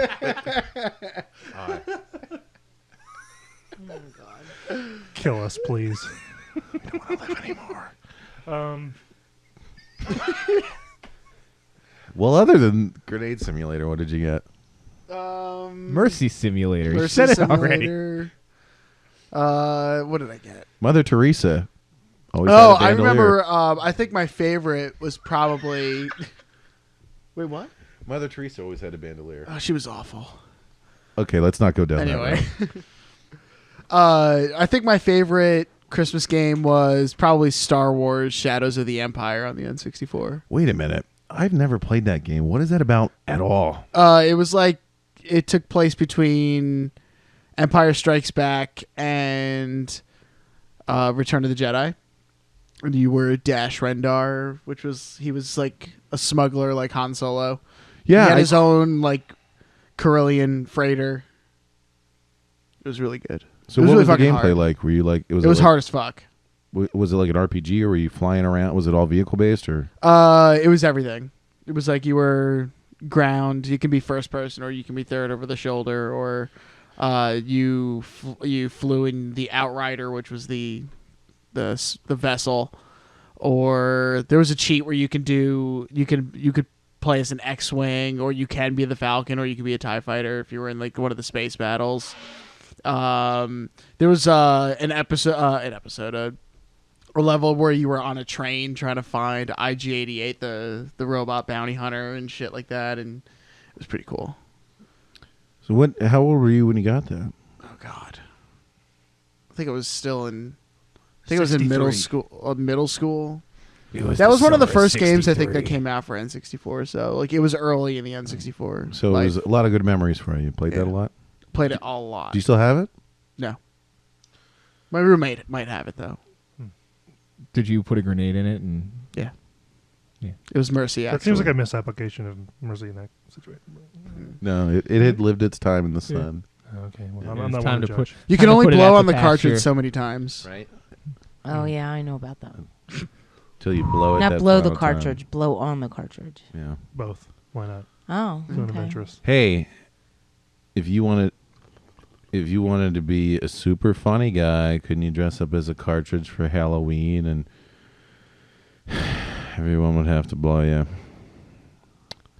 That would be funny, right?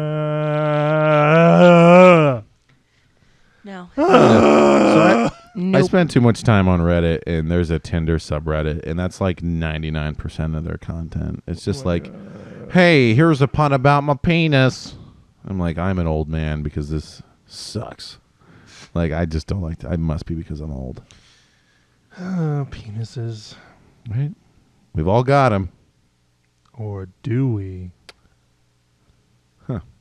I mercy killed That's mine. a good question. Ew. Jeez. Small, Jesus Christ. small grenade, huh? Wow.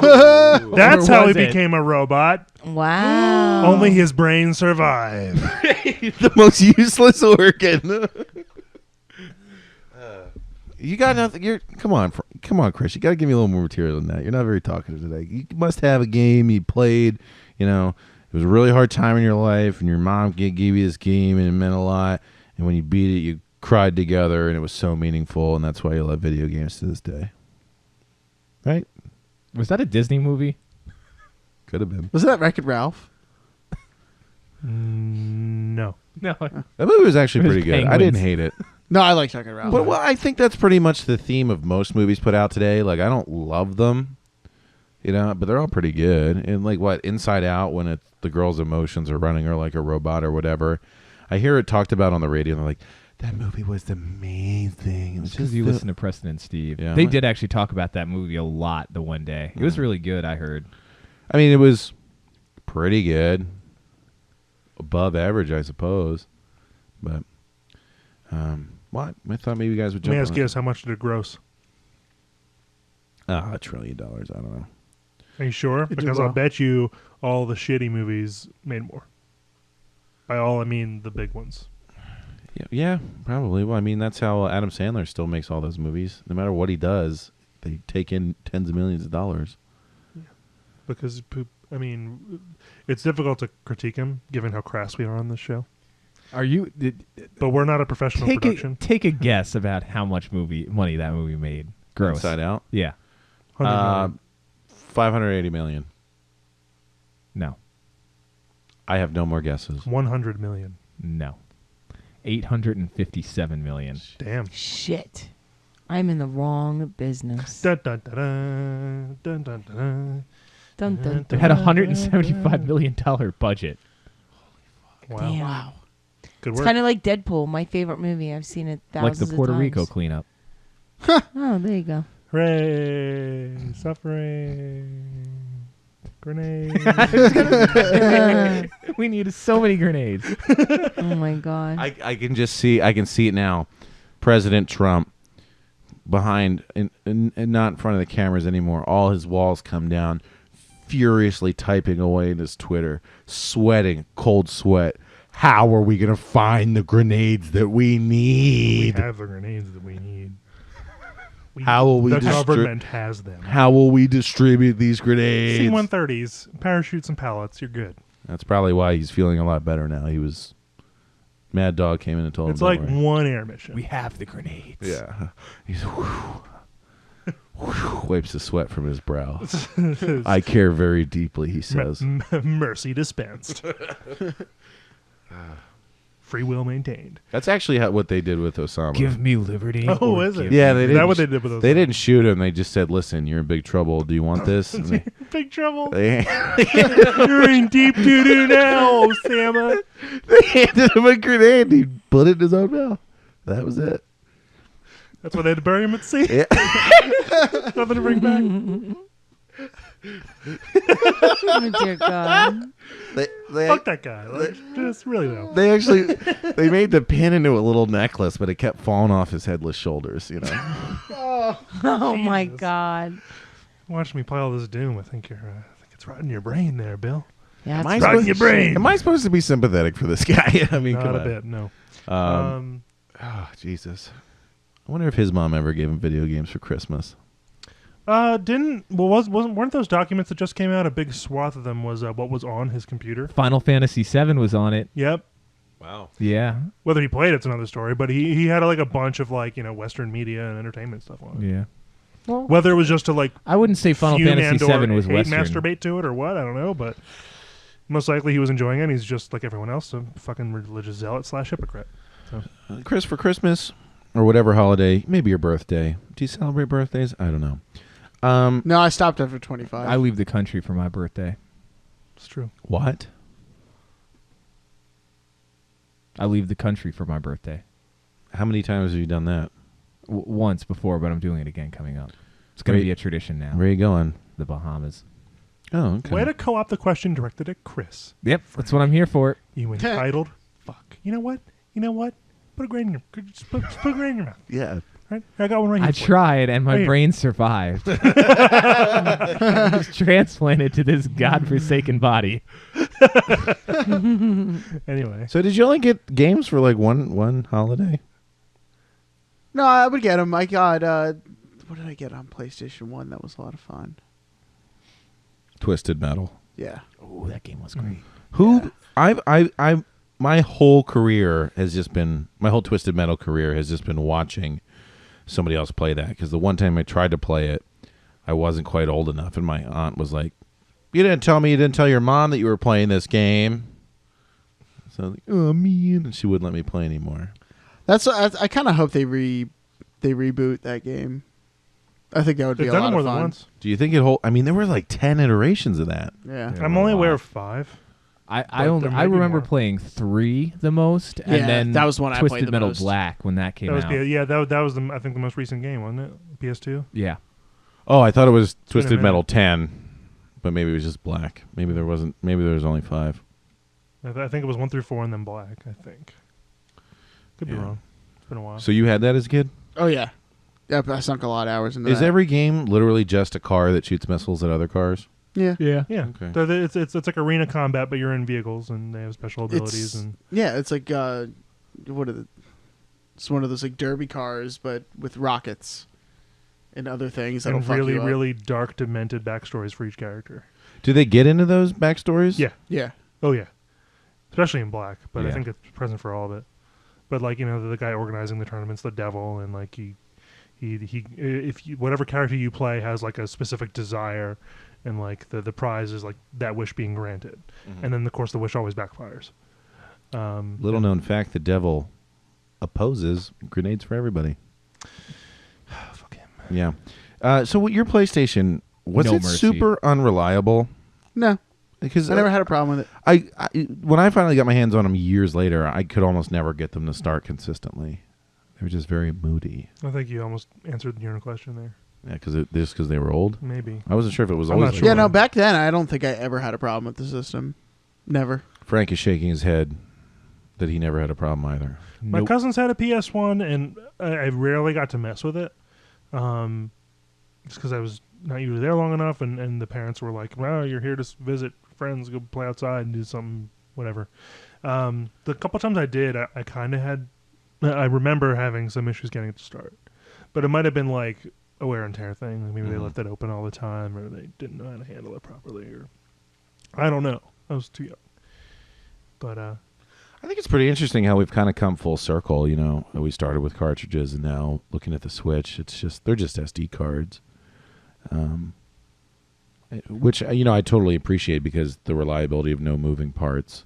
That was the thing that I think happened a lot on the original PlayStation as well as the PlayStation 2. The laser reader would get worn out so that it couldn't adjust. That definitely happened to my PS2. yeah. I went through 3 PS2s, I think, over Oh, the wow. course No of shit. over the Last course I of tried time. mine, it still works, but it's been sitting in storage for a little while, so we'll see about that. I used to hide. I had one very sexy picture of a large-breasted woman, and I printed it out and I hid it in the expansion port of my PlayStation, so my mom wouldn't find it. I used to hide weed in my high Until school band now. uniform. You used to what? Hide weed in my high school band uniform. Oh, that's pretty smart. Yeah, my mom would never look there. That's like the pinnacle of people who don't do anything cool. I mean, I except don't know. My mom never except smoked fuck. weed ever. So, and my mom was a smoker, like a cigarette smoker. So, when I started smoking weed, she was like, I literally would just start smoking weed, and she'd say, "What's that smell?" And I'm like, "Oh, a friend of mine taught me how to roll my own cigarettes." And my mom literally, I'm not even joking. It wasn't until like 20 years later, I had to tell her like, "Listen, hey, I used to smoke weed." And she's like, "You did?" And I'd be like, "Yeah, right in the house." And she's like, "You did?" Because she would go upstairs and I'd be downstairs, or I'd be sitting outside with my friends. And my mother had no idea. So I never really hid weed because I didn't have to, because she was like, "Oh, that's her own tobacco." I love you, Mom, just to let you know. I do. My when I moved out of my house to go to college, I had like my alcohol that my raging parties that I would have when I was in high school, where my guy friends would come over and we'd like sit around a table that just had a chaser and liquor in it in the garage, being quiet and drinking. Vlad. Yeah. Good God. Why did we do that? Bankers Club for me. but then we'd all we be actually asleep partied. till I'd like- rather have Bankers Club.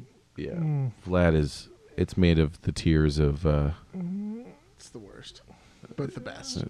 it's filled with neurotoxins and tears of oppressed children overseas Fact. as they labor to Real news. create it. Boy, We would get liquored up in your garage, real news brings me so much joy. Yeah. and then we would duck into the adjacent room and fire up the PS2 or the N64 or what have you.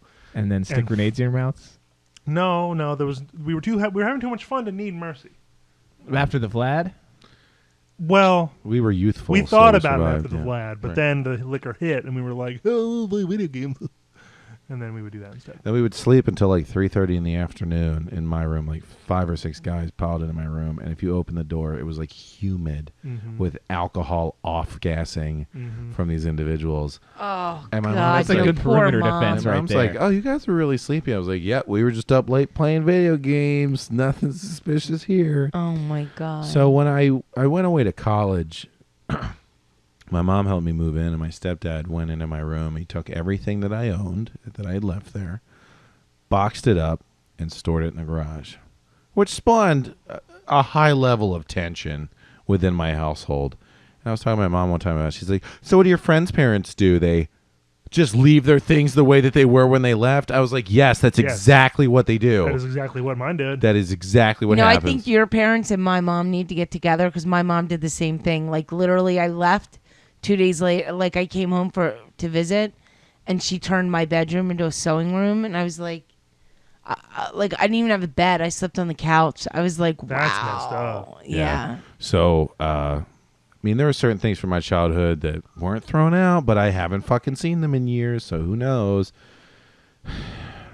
I miss my teddy bear. That's all I'm saying. I still have mine. So, anyway, when they're cleaning out my room, I find not only my alcohol, but all my friends' alcohol. And it was like 5 different handles of shitty vodka at varying stages of being drunk.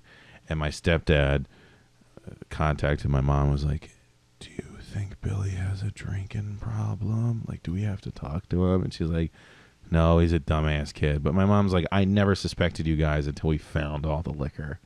Really? Yeah, so my mom confiscated it. And then I came home from school and I like gave her a bunch of shit. She's like, it's just in the liquor cabinet. Go take it. You know what I mean? Like, Mom, I don't have any money and you took my liquor? Well, my grandfather, who loves any opportunity to like shit on me or like and do the opposite of advance my station in life, he decided to he stole the Smirnoff and the Vlad, and he mixed them together and he drank that. And I was like, in the end, I won because you poisoned yourself. You shaved 10 years off your life, old man. That's funny. That is funny. Oh my God, no.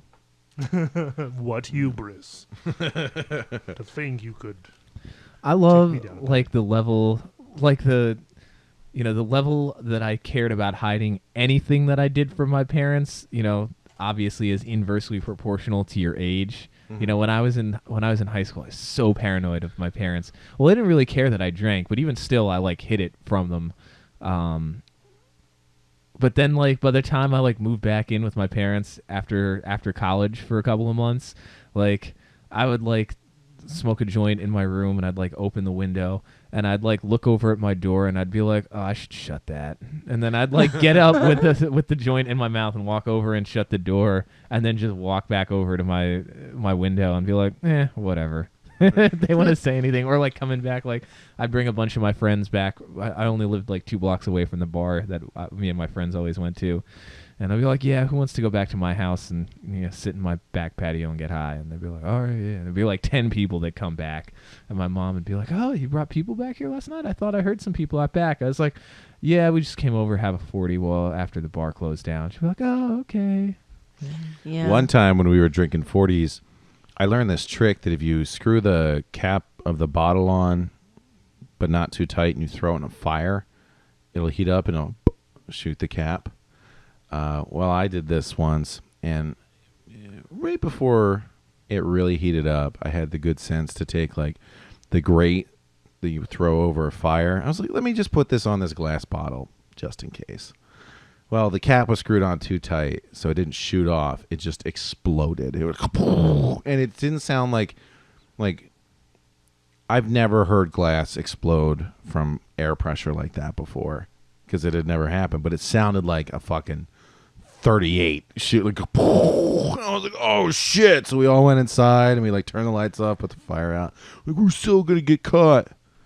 And 20 minutes went by and we didn't get caught, so we drank more. Yeah. But I learned a lesson because I went out to clean up afterwards, and there were like shards of glass, like all over, big enough to kill a man. Yeah. I'm a pretty tough guy. I don't know if you know this. I'm a huge pussy. It's all right. That's why you play rugby. Yeah. I mean, I probably wouldn't play if I wasn't also huge, which makes it much easier. You know what I mean? Like if I was like normal sized, it would hurt too much. But, But we did actually play video games when we were drinking in high school, and I hosted a couple of LAN parties, and I always wanted to have like 4 groups of 4, on 4 TVs. But it got to be too much, and we had to move one group out to the patio, and they lost focus. But that was pretty cool, playing like 16 people in the same room playing Halo. Mm-hmm. Have you ever done a LAN party like that, Chris? No. Well, I guess you're missing out. I mean, It's a fun time. Yeah. That was the only game I've ever done that before. Was Halo. you did it? Yep. Who hosted it? My neighbor. Nice guy. And was it 16 people or?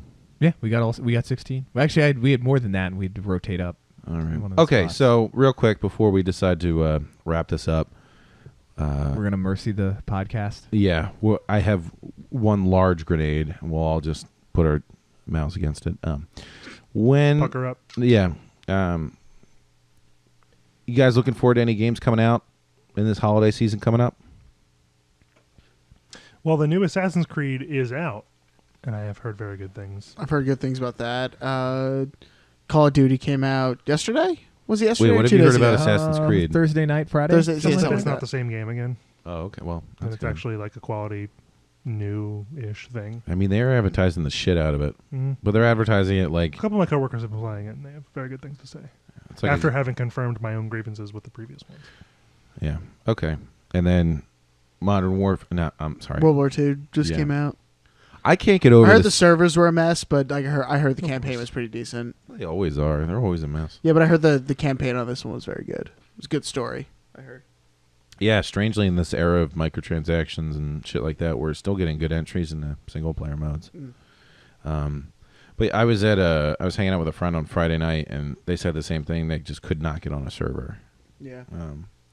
But we were marking downstairs like the cinematics. Of course, they're showing like not even in-game footage, I guess, in the commercials. But like it almost looked like Band of Brothers. Like my dad thought it was advertising Band of Brothers, and then it turned out to be a video game. Holy shit, are they getting good at this stuff? It's unreal. I think pretty much any game that's going to be out for the holiday season is already out. Yeah, I'm definitely looking to pick up Super Mario Odyssey. And the reports that I had gotten about that of somebody who tried it in store was, one, I'm pre-ordering it because, well, not me, them. They're like, I'm going to pre-order it, and I was like, that's bad. He goes, I don't care. This game's amazing. Everyone that I know has been like, We holy have several fuck, that friends game who is have been on that amazing. game real hard. Yeah, he was saying that, like, I was like asking him to describe it. He goes, everything that you can think of doing, you can then do. He's like, the only thing that limits me as a player is my own ability. I was like, holy shit. That sounds pretty mega Can dope. you take grenades and put them in people's mouths? You know? Or take dumps in their mouths? Huh. That's a thinker. You could probably. I'm learning. Mhm. Go ahead. What were those little bomb boys? The bombs? Bombs. Yeah. I'm sure you can put bombs in people's mouths. Probably. All right, but can you take dumps in people's mouths? You can probably dump a bunch Where of did the bombs. poop come from? He said anything. Anything you can think to do, Oh. you can do. They'd probably blur it though because it's Japanese. I'm learning No, so they only much blur. They only blur darkness dicks. tonight. They don't This blur is not poopy. even- Probably not. They don't blur. Is it truly poopy if you Tentacles. can't see more than 10 pixels? I mean, You're looking at me like I have some expert knowledge on this subject. I got nothing. You think I fuck No, with we the might need blurred to go out to shit, our dude? field reporter again. oh shit. He committed a mercy act on himself. So Yeah, he's gone. yeah, can't. Poor Johnny. Well, he's in a better place now. I'm amazed that Several places, I'm amazed actually. that, and we're not going to invite him in because I know you're feuding. But I'm amazed Klaus didn't weigh in on the discussion earlier. I'm about- not amazed because I know we didn't let him in. Oh, yeah, the door is closed. Yes. Are there any other games that we're? I mean, RDR is not coming out till like 2019, right? At least, yeah. What else is coming out? Skyrim for the Switch. Hooray! We can get excited about Skyrim again. 6 years later. Which, Okay. to be fair, if I were utilizing the Switch and or had my own, yeah, I would consider it. Just to have that in my pocket. but like I've already bought the game twice, so I'm not gonna buy it again. Yeah, I'll tell you, Bill. If that was like, if I had bought that Switch instead, like, man, for flying, oh, that thing would be awesome. Especially like, oh man, to be able to get like Skyrim or like 2K or Madden or FIFA or something like that, and then just like whip it right out there on the plane. And it's like, it's small enough that you could like, you know, on a cramped economy seat, like still have room, put it up on the tray table. You know you are empowered to take that on flights with you, right? Yeah, but I didn't want it to leave the house, so It's totally fine. all right, it's not mine. As long as you get back on the microphone and talk about it, that's the whole purpose. Well, maybe I'll tell Lisa to take it to L.A. when she flies back for There you go. Christmas, and she'll review it. Man, We should do product reviews. we really should. It involves buying products. Send us money so we can buy products. And Yeah. tell you Send if us they the suck or not. products. We'll do that. Or just money. Yeah. Just make it up. Spend on other stuff like You know, it's grenades. funny because like every once in a while we get all gassed up to like review something, and then we bang it over to the person. They go, "Oh, it was pretty good. It was pretty good." They're like Paz on the last podcast gets stage fright. I'm like, oh boy. Maybe we need to come up with like a form sheet so that we can make sure, you know. Oh yeah, there's something I really want to do for my thing that I do on the weekends is like a form review. Well, you know what? We'll grade it too. A+. Did anybody Everything I ever do is those A+. book reviews in like my elementary God. school that you got like the thing to Pizza Hut where you get a free pizza? Yeah. Yeah. Oh yeah. Well, we'll do that, but instead of a free pizza, you get nothing. The satisfaction of a job well done. On that note, thank you for listening to another quality entry of Two Guns, No Ammunition. And as always, keep your grenades close to your mouth and cock 'em, lock 'em, and rock 'em.